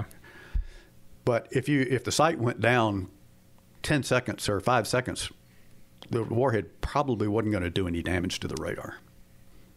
The Standard Arm had a crude memory built into it where it would go to the last known location. Better than nothing. Now, today's HARMs are much, much better at that. Yeah, I've spoken to some friends that have shot them in training, and it seems like an incredibly capable missile. But it's still you're dependent upon the missile seeing the radar emission and tracking the radar emission. Yep. That's how it started. Yeah. Yep. Was it, and again, forgive my ignorance, there's the B-52s or the asset that you're escorting, and then you guys, like you talked about, you're down at that maybe medium to lower altitude, and that's it? Or are there multiple layers? Are there F-4s? Are there other supporting assets that all play into this? Sometimes there was MiG-cap F-4s at high, looking for MiGs. So just air to air, that's all they're doing. But during those times, we rarely ever had a MiG launch because we weren't striking North Vietnam, so they had no reason to launch their MiGs. Okay. Now, when you say we weren't striking North Vietnam, I was in North Vietnam because I had to be there to get into the radar beam. If the B-52 is bombing right on the border, then that puts me into North Vietnam to try to get into the radar beam of the known site. And if we had a site pop up that we didn't know about, we may or may not ever see it on our gear, much less be able to shoot at it. Wow. Yeah. Going back, you mentioned that your first time in country, you flew, was it single seat G models? D models. D okay. models. I'm guessing there was a bit of a difference between that and the Wild Weasel mission. What I mean by that is you got a guy in your back seat now that, I don't want to say CRM, I guess it is career resource management. You're working together as a team. Was that something that you found came naturally? Is it something that took time? There's a lot of trust, right? Because if that guy's not doing his job, you're just a bus driver. You're just out there putting all this risk out on the line while things aren't happening the way they're supposed to. How did that evolve? Was it a natural evolution for you going from one to the other? No, it wasn't natural. Okay. Because I was used to flying by myself, right? So now I'm flying not by myself. And in the Weasel mission, we would take off as at least a pair, go to the tanker, and then we probably wouldn't see each other until we're back on the tanker or back home because you didn't fly in formation while you're doing the Weasel mission. Okay. Earlier Weasel missions had a Weasel and then a bomb carrier with it. But those were daylight Weasel missions when we were going up north in the Rolling Thunder after. So once we split off, we were on our own. So now here, you talked about the trust, okay? The trust factor. You get a major that comes from being his whole life as an electronic warfare officer in Strategic Air Command and bombers. They bring him over, ship him over to the war. He's going to fly in the 105 Wild Weasel. And in his first sortie, they put him with a lieutenant in the front seat who's never been to Weasel School. You think there's not a little mistrust factor there? Potentially. There's a funny story. Okay. I had one of these guys, and we're on the first mission, and it's a daylight mission because we always took the new guys on a daylight sortie first, right? So we go off, we hit the tanker, we do our thing, and then an aircraft gets shot down. So we get diverted can you go help cover the search and rescue? Oh, shoot, I can do that, yeah. So we're escorting. The Sandys are low with the helicopters. Okay. The Sandys are the A1s. Yep. So they're flying basically real close with the helicopter, rescue helicopter. We're doing suppression out in front of the where this thing's going. So, and the controller at the time was a FAC, forward air controller, and said, "Hey guys, we got a gun. Can you shoot?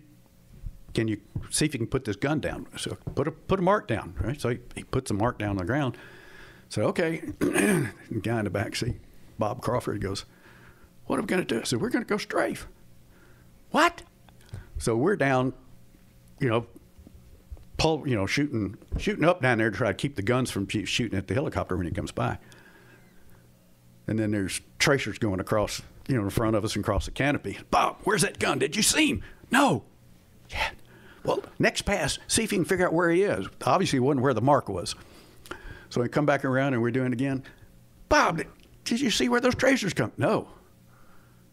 I tilt the mirror back. He's down like this and he's got his head below the canopy rail. He says, "He's going to kill me. He's going to kill me." So he was not looking outside for that gun. No, he was not looking outside. No amount of passes that was no way. Yeah. The funny story though of that, when it came time for me to leave, and Bob was staying because he'd only been there a few months. He looks at me and he says, "If we have to go to Hanoi tomorrow, I want in your back seat. Nobody else in the squadron but yours." Yeah, it's an awesome. Let's talk about trust. Yeah. So my other friend, my friend who was the other lieutenant, we managed to build that trust very quickly amongst all these old salt heads. I'm like, who are these two lieutenants? What the hell do they know? So, interesting story. Yeah, absolutely. Sorry to sideline. No, that's exactly what this is about. And I was actually going to ask that next when you talk about the rescue missions. Was that generally how it happened? It was just, hey, there's a radio call, someone's down, and basically now the focus of the war in that area is going to shift to recovering those folks on the ground? It can happen that way because it happens boom, or it's somebody that got shot down late in the day and we're going to mount a rescue effort. So everything we're going to do tomorrow is designed around that. Okay. So it could go either way. Into the Mouth of the Cat, the book about Lance Sajan, the F-4, I think he was a backseater that he ejected. And the thing that strikes me, exactly what you described, it's the last light, no one's going to go out that day. And so then the NVA moves guns, and they knew basically where he was, but they set up a flak trap because they want to bring other aircraft down. And that was a common tactic for him, too. Yeah. And then and I want to make sure I'm kind of speaking to the bigger picture too. Obviously the F-105, you guys are doing the Wild Weasel mission. The RB-66, was that an electronic warfare asset, or were they doing this, not the same mission, but a similar mission? I'm trying to make sure I talk about all the players in that space. They had the capability to do jamming and listening both. Okay. EB-66. EB-66. We used to nickname them Sueys. Okay. Suey. That's what their engine sounded like on the ground. They sounded like a T-37 on the ground. They were really. I actually rode in one time. Okay. That was a stupid mistake. I shouldn't have done that. Why did you want to? Just to learn more? I hadn't flown the Weasel yet. Okay. And I said, why don't I go do that? Because they said, hey, you can go. There was a jump seat behind the pilot seat where you could ride in that, and then they had the pilot in the left seat in the front, and then there was a navigator in the right seat, and all the rest of the guys were in a bomb bay. Correct. And they ejected downward if you injected. Yeah. Oof. Woof. So yeah. Yeah. So the guys in the front went up on the ejection, and the guys in the back go down. So just roll the airplane 90 degrees, wings level, and everyone has a fair chance, I guess. I'm sure you remember Chuck Armstrong. Yeah. He used to have the shop out here. In the Navy, I think he worked on I don't know if he worked, I know he worked on the Vigilante, but it was the A3D was the Navy name for the RB-66, the whale is what the Navy called it. And he always used to joke that the moniker that stuck with that was all three dead, because anytime the three crew in that aircraft would put it into the water, no one got out. It was a very, very tough airplane to egress from if you ever put it in the water. So interesting. Any memorable, I'm guessing there's a couple memorable flights from your time flying over North Vietnam, or Vietnam, I should say. Any memorable occurrences, emergencies, stuff that happened in your aircraft I'm always curious to hear how these things shape who people become as an aviator. Again, my time was shaped by a helicopter that broke a lot, so those are my only good stories. There's a couple. And okay. I'll go back to my first mission in the D model, the single seat model on a bombing ride. You know, you're always, well, what about this? And the flight lead says, no sweat, we haven't seen anybody shooting at us, you know, for weeks, and we're going on one of these milk runs, you know, it's no big deal. Okay. So we get up, we join with the FAC, and he marks a target right next to the North Vietnamese border. And so we set up in what we call a wheel where everybody's going to come in, and the FAC gives you a restricted run-in heading. So he rolls in. I'm number 2. They always put the new guy between 1 and 3. And the second newest guy is 4, right? So he rolls in, and I'm watching him go down the chute. And what the hell is that? So just out of instinct, you know, he pulls off. I roll in, and I'm starting going down towards the target, and with dive bomb passing, holy shit. What's these red things coming across my canopy? They're coming right at me. Hell, they're trying to kill me. Crap. Quick pickle, pull, and I've tried to get on radio. Lee, they're shooting at us. Yeah. So I rejoin with him. You know, everybody drops their bombs down there. I rejoin with him. You know, and I'm sort of hyperventilating a little bit. And he looks over and he says, hey, 2, you still got 3 bombs left. Go back and put them on the target. Well, those bombs hit somewhere. I'm not sure where. We get back, we get into, you know, we get back into the squadron for debrief, you know, and I'm just like, I thought you told me if I'd have told you they were going to shoot at you, you'd have been scared from the time we walked out of the building. So now you've seen it, so suck it up, boy. Wow. And from then on, okay, yeah, they're shooting at me. So that first exposure, that hardened you. And yeah. I mean, when you see them, you're in a dive bomb pass, 30 or 45 degree pass, I don't remember what it was, and these red golf balls are coming straight at you and coming over your canopy. Yeah, that's got to scare the shit out of you. That's a life-altering experience. And I'm guessing that the reason I mention that is not everyone handled it that way. I cannot imagine that. Fortitude is the right word, I guess. Not everyone has the fortitude to see that and say, yeah, I want to keep doing this. Well, fast forward to the Weasel days. I was doing a day mission in North Vietnam, and we were after a strike. We were after a site over in the middle of Route Pack 1 or 2. I don't remember where. And we'd been they were trying to get the B-52, so we were down and I'm down in the weeds now. You know, I'd gone from 20,000 feet. I'm down looking for this site. And I'm asking my wingman, where are you? I need your help. And I see what I think is a MiG, and I mean, I'm at high speed. So I'm just going to make one pass at him. Fortunately, I didn't pull the trigger. It was an F-8. Yeah, who was down there running around in the weeds in North Vietnam. Navy Crusader, yeah. Yeah. Gosh. Well, my wingman had turned tail and run. Ugh. Ran all the way home. So when I got back, I cornered his bear. I said, what the hell happened? He said, he got scared and we ran. I went after him that night at the bar with a broken beer bottle. I was going to cut his throat. Because he left you guys? Because he left us. He ran away and didn't tell me. He just ran. And I despised that guy from that day forward, and I refused to fly with him again. Yeah. And he was a senior captain. Yeah. Yeah. So you ask about equipment failure. Yeah, absolutely. Right. I'm over North Vietnam one night. Dark night, no moon. Total electric failure. Did the jet have standbys? Did you have standby instruments? Yeah, but they depended upon electricity. Okay, so literally everything is gone. So the generator goes. Yeah. When the generator goes, you got just the battery left. So I tell the bear in the back seat, that was Bill Ramunis at the time, I said, Bill, I'm going to shut this battery off. I think I know about where to head, because there was undercast, solid undercast. We were working above clouds that night. Okay. and I think I know I can. You tell me where you think, what heading you think would get us back to Karat. We'll agree on a heading, and we're going to head on that heading. I'm going to turn the battery off. Then when we either find Karat or we're getting close to run, I guess, I'll turn the battery on and tell you, get ready to eject. Okay? Okay. So now this is northern Thailand and Laos area. Once we get out of North Vietnam, there ain't no lights, right? And you're above an undercast.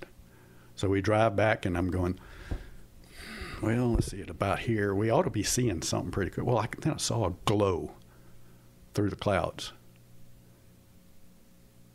So I said, well, if I turn the battery on and make a radio call, maybe it will be Karat. So I turned the radio on, turned the battery on, made a radio call, and it was. I said, I've had total electric failure. Give me a no gyro GCA. Don't expect me to respond to your transmissions. And he did.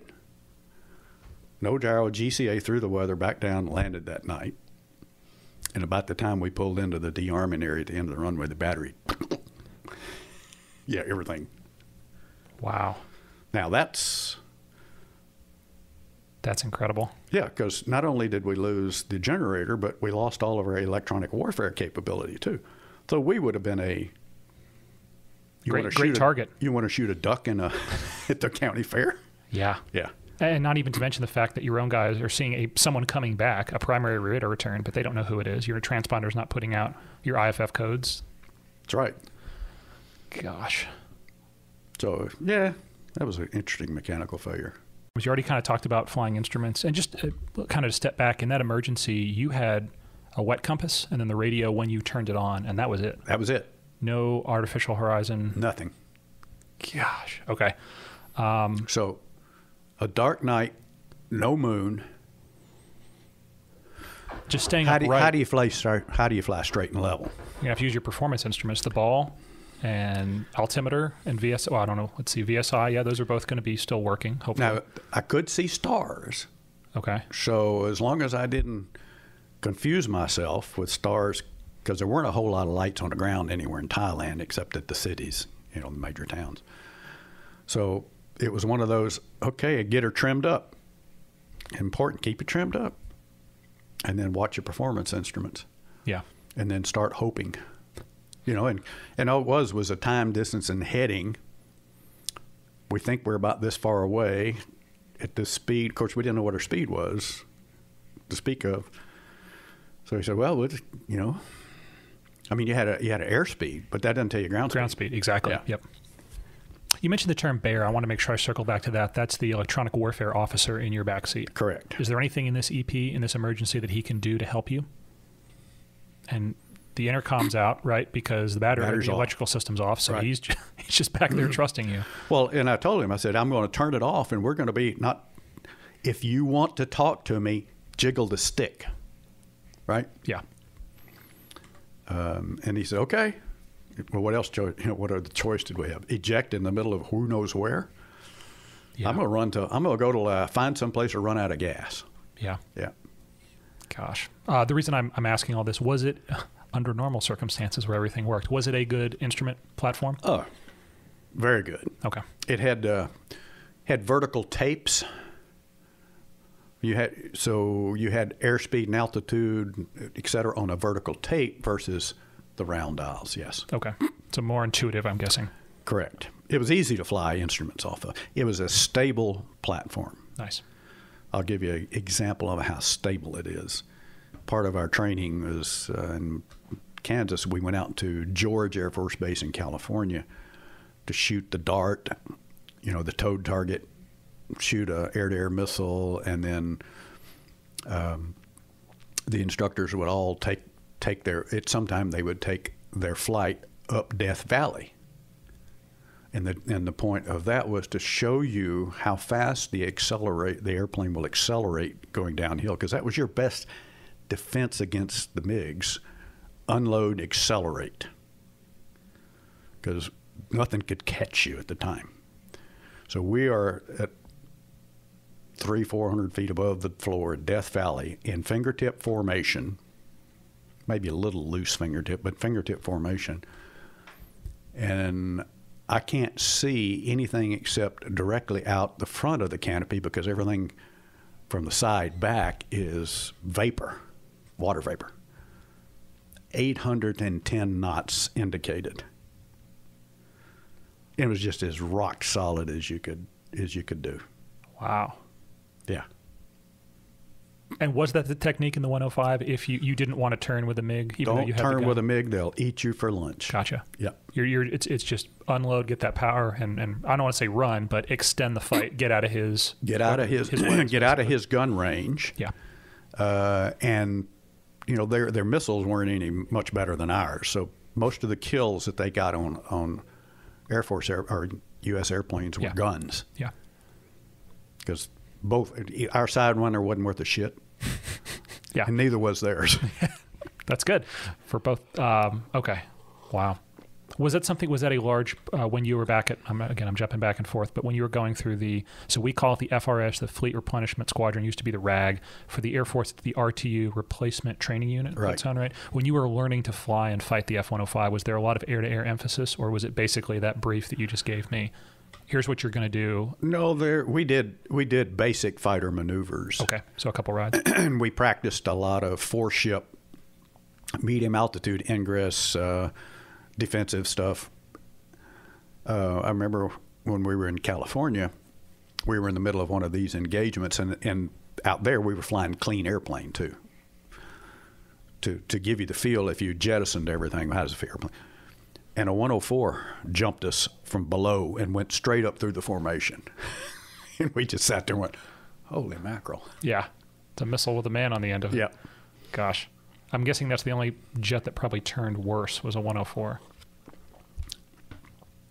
That's about right.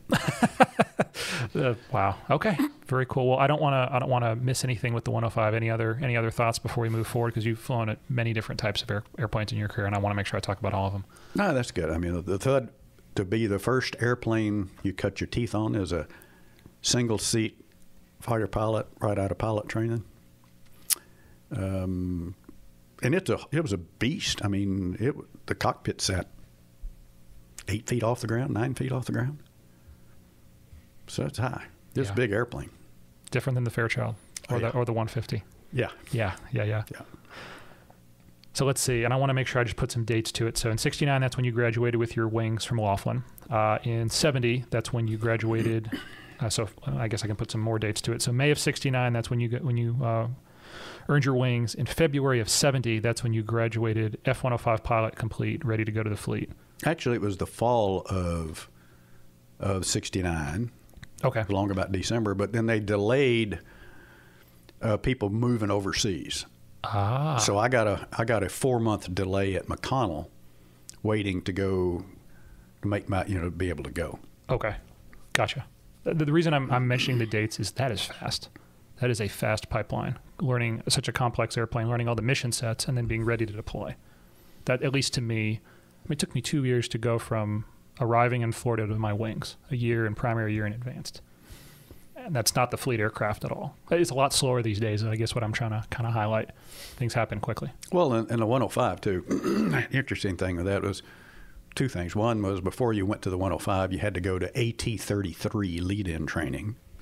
Really? T-33 with 50 caliber guns in the front and practice bomb racks on the wing.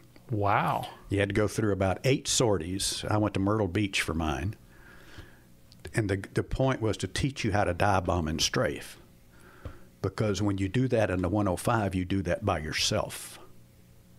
Because no instructor is going to get in the back seat of an F model. And so when you get to McConnell, you get one ride in the back seat of the F. You cannot see or land the airplane from the back seat. Okay, so you get one just to experience the afterburner light and the speed differential. And then the next one, you're in a D model by yourself. The instructor is chase positioned in another airplane. On your wing. Yeah. So I say that because 3 of the airplanes that I have flown, all I did solo single seat because there was no two-seat model that was flyable from the back seat. What were those 3 airplanes? A7, 105, and the 117. That's quite a trio. I just wanted to hear them all together. So, yeah. So the instructor's sitting on your wing so he can mark the spot of the accident. Jeez. Yeah, and I mean, I guess that's now there's other advanced aircraft now, the F-22, the F-30, there's not 2-seat variants. That's correct. But there are simulators. So Yes. it's a little bit different. You have reps, but they're different reps before you step into the real airplane for that first flight. Right. Gosh. Okay. I didn't know about the you said the AT-33, 50 cal gun? I mean, 2. One on each side of the forward fuselage. It's training. It's clearly not something you're going to ever employ for real. But what is it? Was it a good intro? Did it at least give you a good baseline? Well, it wasn't bad once I could figure out how to taxi without cocking the nose gear. I've heard that about T-33. Yeah, you got to keep some power on it, right? Well, yeah, and you got to be careful of those engines. You overtemp them in a heartbeat on the ground. Okay. They are very temperamental, old-fashioned engines. Gotcha. Interesting. Very, very interesting. Wow. Yeah. I had no idea. I didn't know that was even part of the program. That's so many different types of airplanes too, to get to, I don't know. I think that diversity of experience, you get to see so many different things. It has to make you better. It can't make you worse as an aviator. My timing in my Air Force career was perfect for being able to fly. Let's see. I was qualled in the 105, the A7, the F-16, the 117, qualled in them. And in 2 of those airplanes, qualled multiple times. Then I have front seat rides in the F-15, front seat ride in the F-4. Blackhawk, you mentioned? No, well, I got 18 hours in the Blackhawk. Okay. So in my logbook, I've got B-52 time. I've got B-1 time. I was fortunate between the timing of my career and the positions that I was in that I got to fly a whole lot of different airplanes. Absolutely. And probably the goods of one makes you appreciate the good of another, or the good and the bad.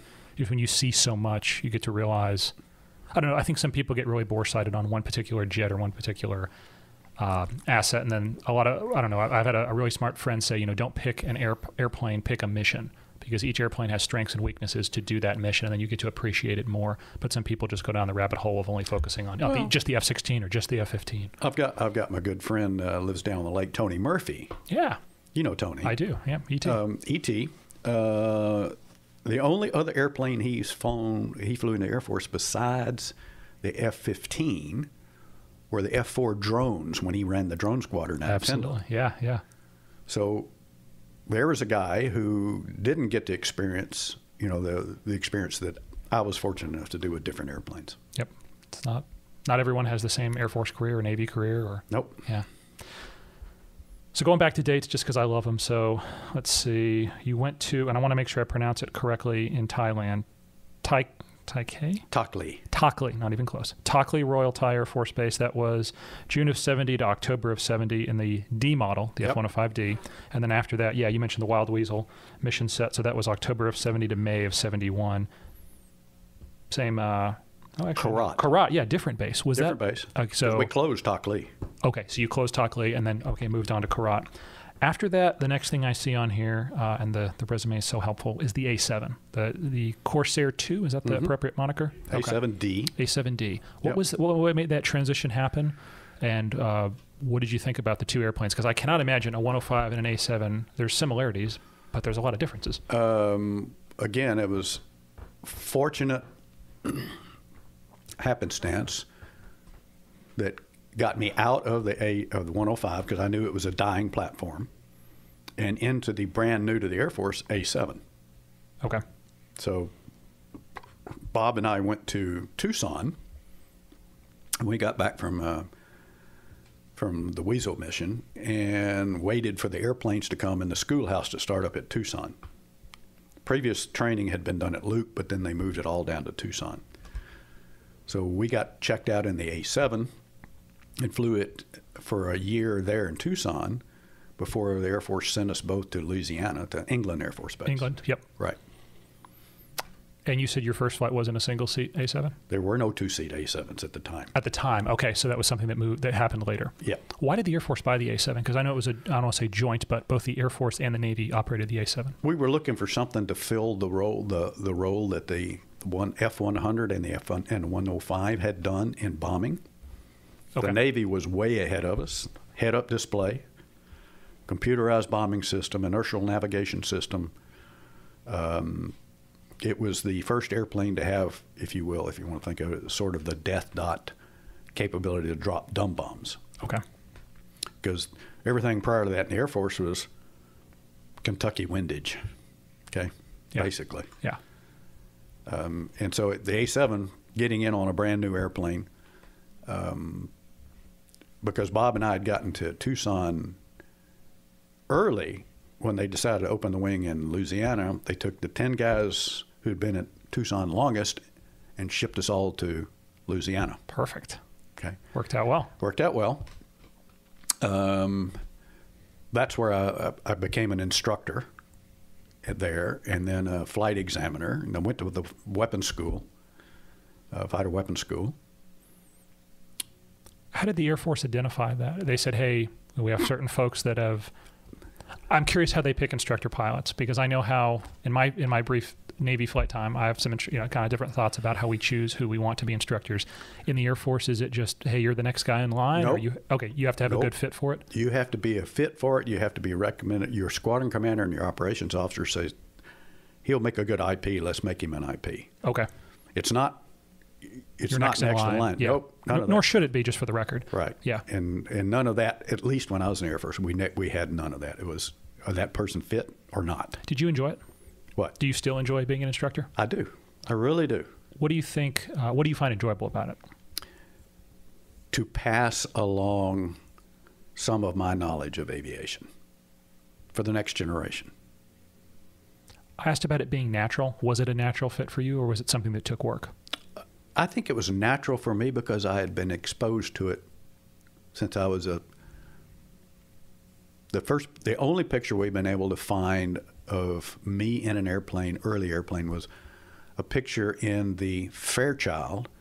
I'm standing up in the co-pilot seat looking out the window at my family who's on the ground, and somebody had taken a picture of them on the ground. There's this little face looking out the co-pilot's window.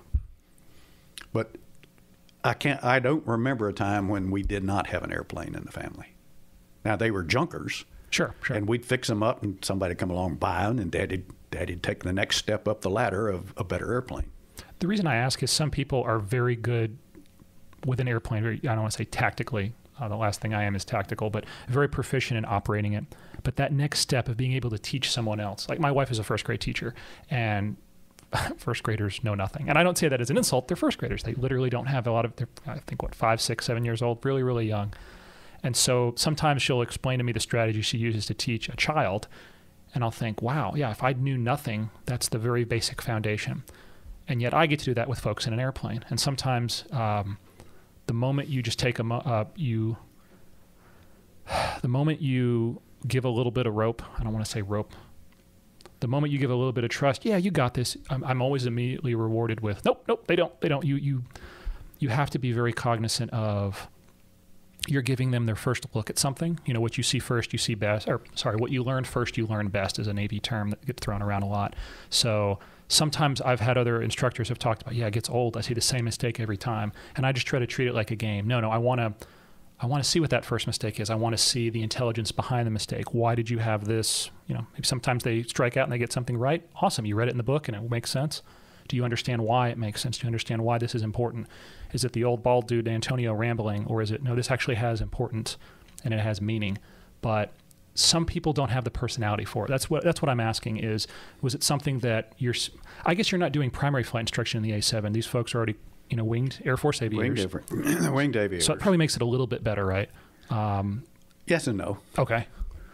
And yes, because they know how to basically fly an airplane. Yeah. No, because some of them could be very, very set in their old ways. And so when you're an instructor in the fighter world and you can't be in the airplane with them, so you have to you have to try to figure out what they're doing in the cockpit while you're on the wing. In another airplane. In another wing, and not let them hit you while you're trying to figure that out. That is a real challenge. Yeah. It's a much easier if you're in the airplane with them and you can see what they're doing. Yep. But A7, nope. 117, nope. And you're in an entirely different airplane in the 117. You're in a T-38 on their wing, right? And 117, no, you're an A7 on the wing. Oh, gosh. Okay. Yeah. My mistake. Yeah. Wow. Yeah. So that's how I got back in the A7 after being out of it for a long time. Yes, yes. Okay. Yeah, I find it interesting. Some people say that some people are natural instructors and other people, it takes a little bit more work. I'm just always curious to hear, you see the same mistake over and over and over again. And then I would also, obviously I'm not a fighter guy, but I know the fighter guy personality is a little bit more brash. I don't know what's the right way to say it. Like, it's a little tougher to say, no, you're wrong and here's why, for people to take that criticism on board. But especially what you described, people that were already fighter guys and now they're transitioning to another airplane, that's got to be even more challenging. Yep. Yeah. Any good stories in the A7 from England to England? And the base is closed now, right? I don't remember where it is. It closed in the first round of base closures back in the 90s. Okay. Where in the States? After A7, it went to A10, and then they closed it. Okay. Any good stories flying the jet? Oh, multiple ones. Okay. What one sticks out? I don't know. Weather, an emergency, formation. I love formation emergencies or formation stories. Anything like that? Buzz the Queen of England at 500 feet or 400 feet, 450 knots. Got to tell me about that one then. Yeah, we were in Scotland for an international gunnery meet. Our base had been selected to represent Tactical Air Command. And I had been picked as the 4-ship flight leader for the event. We had a 4-ship and a 2-ship. My good friend Bob was leading the 2-ship. And one of the things we went over early so we could get the lay of the land, how to fly in Scotland, because the RAF's going, you guys don't know how to fly low level. We are the only ones that know how to do that. Okay. So we go over and we practice, and then we were practicing low level formation, tactical stuff, and when we'd get done with the mission, we'd usually go do sightseeing. We're up in Scotland, flying out of a place called Lossiemouth. So we got done, and it's getting close to competition day. So, oh crap, we had a little time and gas to kill. So we're turned. Oh, this is a pretty valley. So I turned down the valley, and there was an overcast, so you couldn't get real high. So we were just staying down the weeds. What's in the weeds? Just out of curiosity, how many? Low level. 100 foot, 200 foot AGL. Typically between 300 and 500 feet. At what airspeed? Usually around 450, 400, 450. That's all in the mail. So we're in this thing, and oh man, look at these gardens. These are beautiful. We come over the backside of this beautiful big castle, and my number 3 man says, "Hey, lead, I don't think we're supposed to be here." And we go right over the top of the castle. It's the Queen's Castle, Balmoral. The whole family is on the front steps waiting to get in their cars. And here comes 4 A7s from the back of the castle. Low level, lots of noise, very fast. Prince Charles, we were told this by the RAF, the Prince Charles looked up and said, "Oh, mother, some American A7s." And he's obviously an aviator, so. Oh, he was an aviator, active aviator at the That's time. impressive, yeah. So by the time we got back to base and landed, the stuff had hit the fan. And the station commander, the British station commander, come running up to my airplane, and he starts chewing on me. I said, "You need to go talk to my number 2 man. He's the lieutenant colonel. He's in charge of the deployment." So basically, we promised not to overfly the Queen's Castle again, and if they wouldn't send us home. Yeah.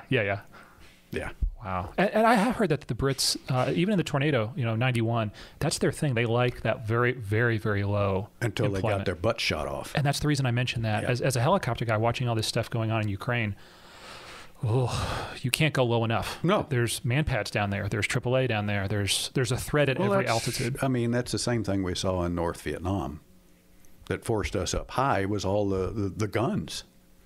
Everybody had a gun. Everybody was shooting. Yeah. And that golden BB, you just have to have the one. That's right. That's all it takes. Yeah. Okay. I don't know if we can top the Queen. No, you probably can't. Any other good A7 stories, though? Was it a good air? Oh, so I'll ask the same questions. Good formation platform? Yeah. Obviously a little bit slower, I'm guessing, than the 105. It's not as... It's slower. Okay. Biggest problem with our A7 was we didn't get the engine was the weak point of ours. It was made by Detroit Diesel. Really? Yep. Okay. And we had, especially early years, we had reliability issues with them. We lost a number of airplanes to engine failures. Oh, wow. Okay. Yeah. But it was a good airplane. And because of our Scotland, 2-year Scotland gunnery competition things, we were able to accelerate software development of weapon delivery capabilities in that airplane. Okay. So it was a very, very good dumb bomb delivery platform. Good instrument platform as well. Very good instrument platform. ILS, VOR, TACAN, no GPS yet? No VOR. No VOR. Okay. TACAN and ILS. TACAN and ILS. Okay. And then the PAR, ASR. Yeah. Is that, and I want to correct myself if I'm wrong on this. Navy, we have PARs and ASRs. Right. I'm told the Air Force only has ASRs, or is that incorrect? No, I'm not even sure they have PARs anymore. Okay. That's what I'm getting at. You can get an ASR down in Huntsville. Yeah, exactly. If you get the right controller. Yeah, exactly. Okay, so we're stepping up. Oh, the HUD. What did you think about flying with a heads-up display? Absolutely loved it. Absolutely loved it. Game changer? Game changer big time, especially when you could put the weapons delivery symbology up in the HUD.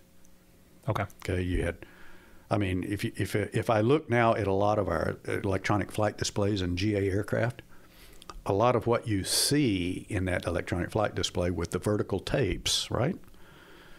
Altitude, airspeed, heading, all that kind of stuff. That's what we had in the A7. It was so much better than anything else the Air Force had.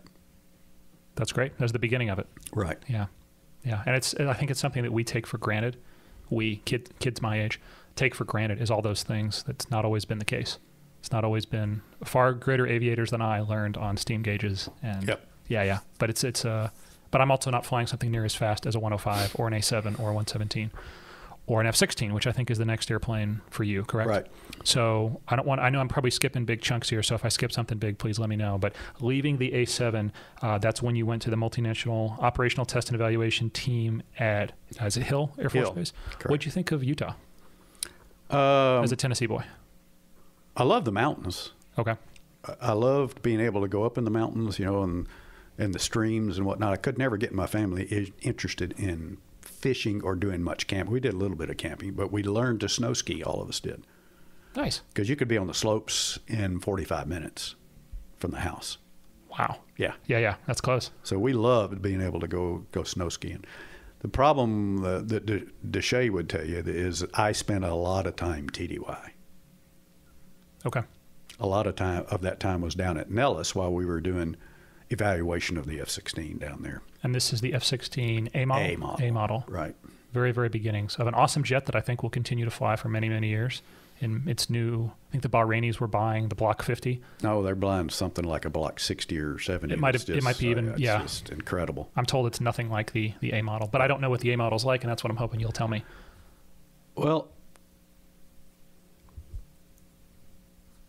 it was an absolutely fun airplane. And that's my favorite airplane today is the F-16. Okay. I got in it when it was brand new, and we did the operational test and evaluation. Edwards had done the developmental test and evaluation. They handed it over to us for us to go figure out how to use it. We crashed 2 airplanes in my little test team. Yep. First one was a Belgian pilot who had gone air refueling, forgot to close the air refueling door, trapped fuel in the external tanks because the door was closed or open. But he couldn't understand why he was getting the sump low light, but he had a lot of fuel on the gauge. So he comes back to Hill, and he's going to go shoot a flame-out pattern. He gets to high key, starts shooting the pattern, and his English is not very good now, especially because he's up nervous. Halfway around the final turn, the engine quits, runs out of gas. He goes, oh, crap. He ejects. Halfway around the final turn. Well, now there's one of our guys is in the mobile control unit, that always, it's a Dutch guy, and the Dutch guy and the Belgian guy didn't like each other very well. Oh, my. Yeah, we used to call the Belgian guy Little Napoleon. So he knows something's going on, but he doesn't know what it is. And he looks up there and he sees the airplanes coming. The airplane's coming at him. So he runs out of the mobile control RSU, yeah. The airplane comes and just sort of pancakes between the runway and the taxiway. Doesn't burn, nothing. Everybody responds out there. There's a cloud of dust and the fire trucks go on and firemen get up there and there's no canopy. There's no seat. Where's the pilot? About that time, the Belgian guy, who was a little short guy like Napoleon, he comes dragging his parachute, taps the fire chief on the shoulder and says, "Can you take me to base ops, please?" Oh, my gosh. So that was the first. The first one, okay. The first one. Actually, we had 3. I forgot we had 3. Okay. The Belgian guy, within a week, was gone.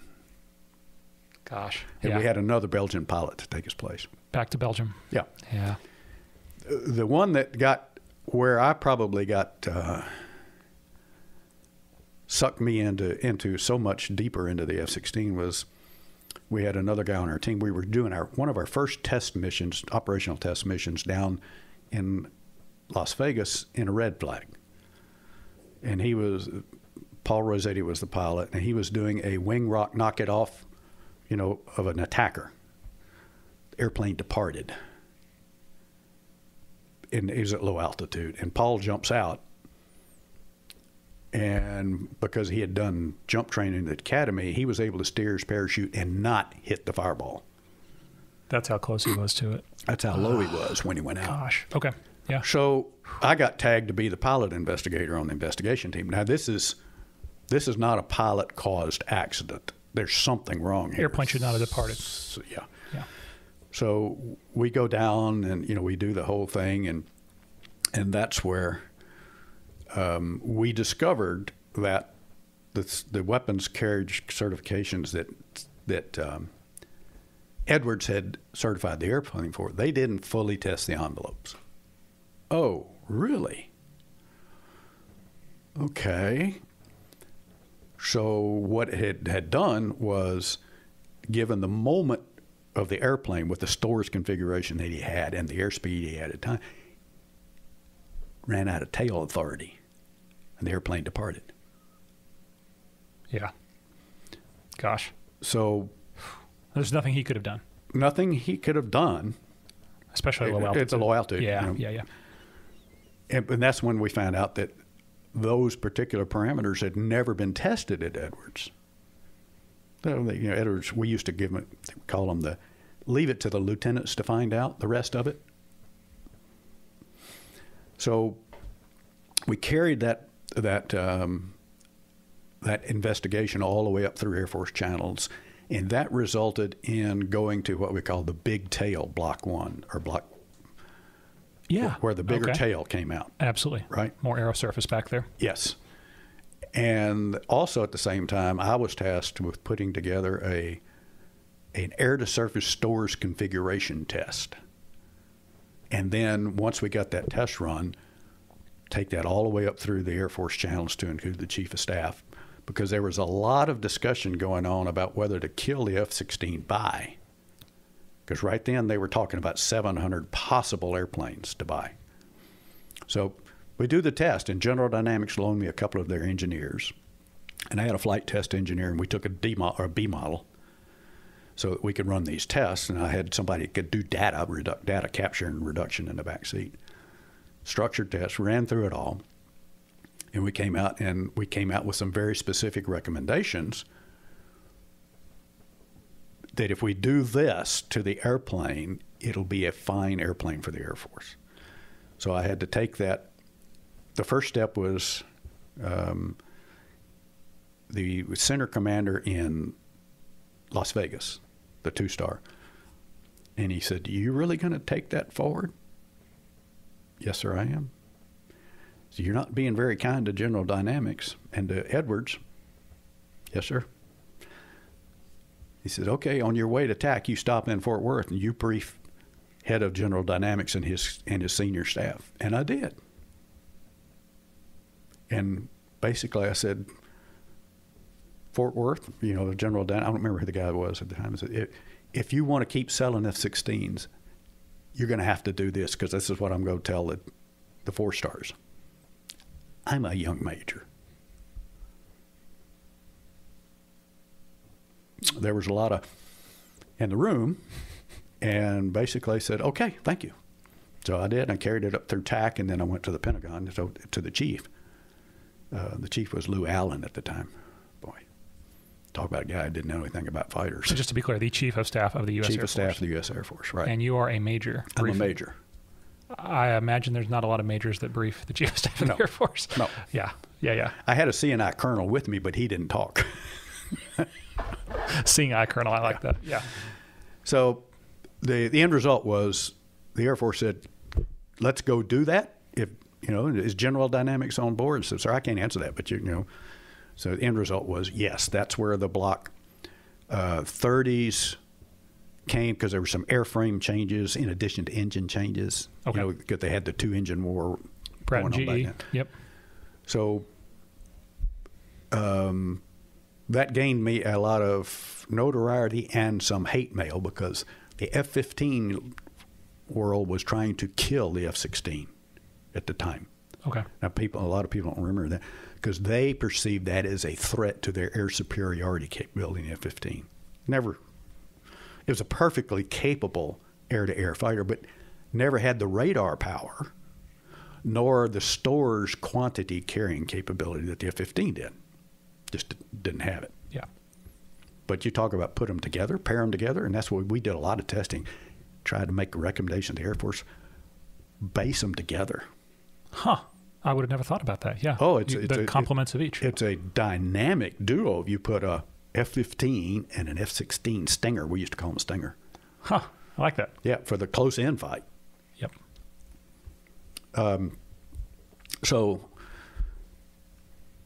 that allowed me then, I ended up having to go to school for a year, and then I went to Europe, where I was the first F-16 Stanival officer in USAFE. Really? Because they didn't know what to do with the F-16. They just started getting it over there. So sure. I was lucky, right place, right time.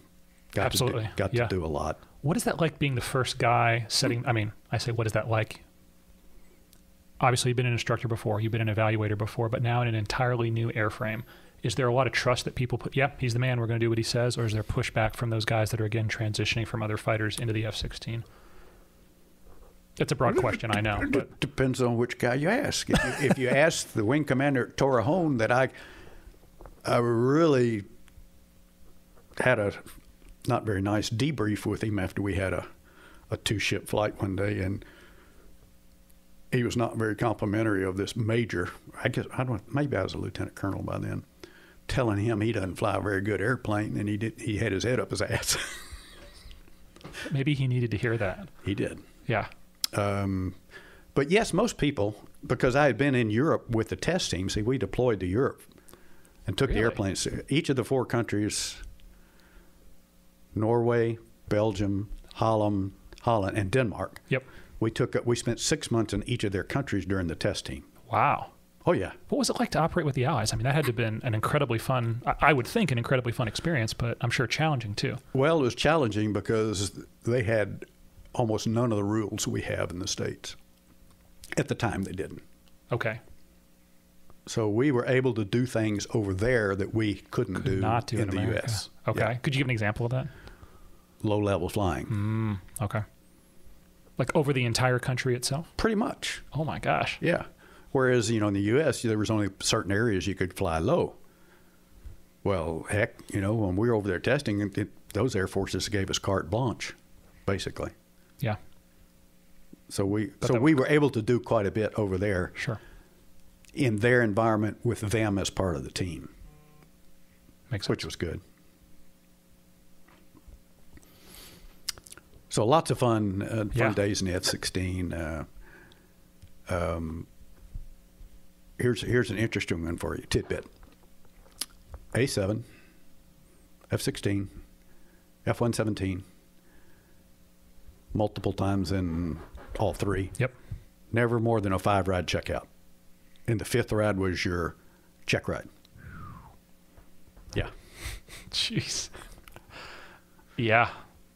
A lot of trust. Yeah. Yep. A lot of trust. Wow. Okay.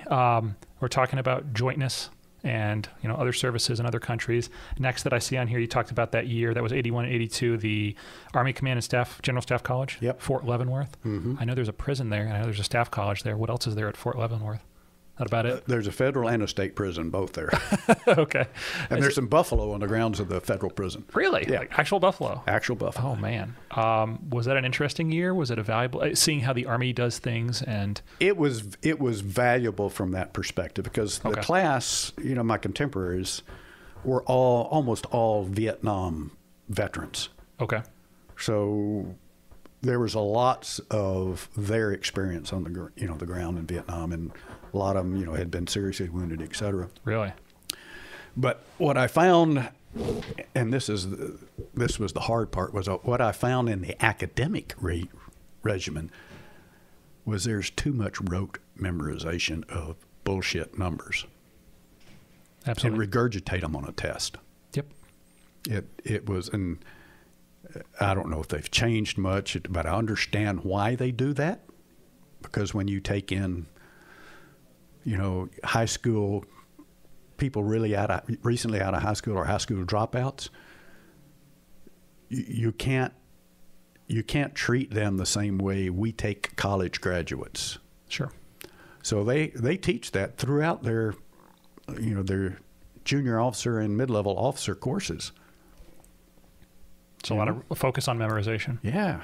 And not the critical thinking side of it, I'm guessing? Right. Okay. And we didn't get to that till the second semester when we actually got into some tactics courses, and there wasn't a cookie cutter answer to it. Because there's not a cookie cutter answer to life. Right. Yeah. Okay. I remember, you know, one test we had was how many trucks are in a service S&S battalion, service and supply battalion. I don't know. I don't care. Yeah. No, you need to know the answer. That kind of stuff. Okay. So I'll ask for a good and a bad. What do you think the Army, and I'm guessing this is an Army-run school. Yes. What do you think that a good from that, and then a bad, maybe an area for improvement? I'm guessing the area for improvement, probably the memorization. Yeah, you know, I don't want to speak for you, but they had, the bad on it was there was too much, it's our way or the highway. You know, and as a fighter weapons school grad and tactics development, you know, there's a way to do it today, but that may not be good tomorrow. So I called them, they were still stuck in their stovepipes. Well, I'm an artillery guy, or I'm a tank guy, or I'm an infantry guy. And then they'd say, well, you're a fighter guy. I mean, we'd always have good-natured discussions. Yes, good-natured discussions. Good things. I got to know and understand the Army mindset, which I had never really understood before. And that was an eye-opening experience. And it's a product of how they come up through their system. Absolutely. And that forms how they, in that joint environment, interact with all the other services. Right. Yeah. And I had a chance to do that again at the National War College because that was all services. Okay. And, of course, we had in every seminar, you have a smattering of everybody. Sure, sure. You throw in some State Department weenies and a little bit of everything. Yeah. Yeah. Makes sense. What was next? You went to Germany, Ramstein. What was the job there at Ramstein? The F-16 Stanoval guy. Okay. So I was in charge of all F-16 operation evaluation in Europe. Probably a natural fit. You'd already done that once. Yep. Now it's just at a higher level, basically. Right. You told the one story about providing some feedback that probably wasn't well received. Was that the standard that folks, if someone, hopefully you're delivering good news, but if you're delivering bad news, people didn't want to hear it? Or did people ever take that on board and actually make improvements based on feedback? It depended so much on who was your audience. Okay, so am I guessing at the lower levels people accepted the feedback and the higher levels they didn't, or vice versa? I want to make broad generalizations. You can't put that into a bin. I mean, you could, one base it might be one way, the next base it might be the other. Okay. But what the good thing that I will say is our team, the time I was on it, we didn't go out there looking to bust people's chops, right? We're trying to say, are you following the standards? if you're not following the standards, what have you done to change them? Right? Because you could be looking to improve them. That's Right. valid. I mean, one of the things we did that, because I went, when I first got there, I went and got nuke certified, you know, to be able to go sit alert. And I thought this is ridiculous, this process. So I changed that for the whole command. Wow. So that would mean F-16 guys, F-111 guys, anybody sitting nuclear alert in Europe, the way to get certified changed. Was it, obviously I don't need details, but was it just too cumbersome, maybe the way we've always done it type mentality that now we're just going to use an F-16 instead of whatever asset we had before? No, it was irregardless of the platform. It was how they were treating the individual. Okay. The individual had to stand up in front of this, what we call the murder board. Yeah, yeah. Okay, and recite everything from memory. Yeah. Does that really make you a better aviator? Everything from running to your airplane when the klaxon sounds to, how you get airborne, do your code authentications, go, no go, et cetera, arming the weapon, your run-in, heading and altitude and time to target. And this was memorized? Memorized. Oh, my. And I went back and told my 2-star boss, I said, boss, we're doing this wrong over here. And he was receptive to that? He was very receptive to that. He said, what are you going to do? I said, well, here's what I think we ought to do. And he says, go do it. Change it for the command. We did. Why do you think no one had tried to change it to that point? I don't know. It's the way we always did it.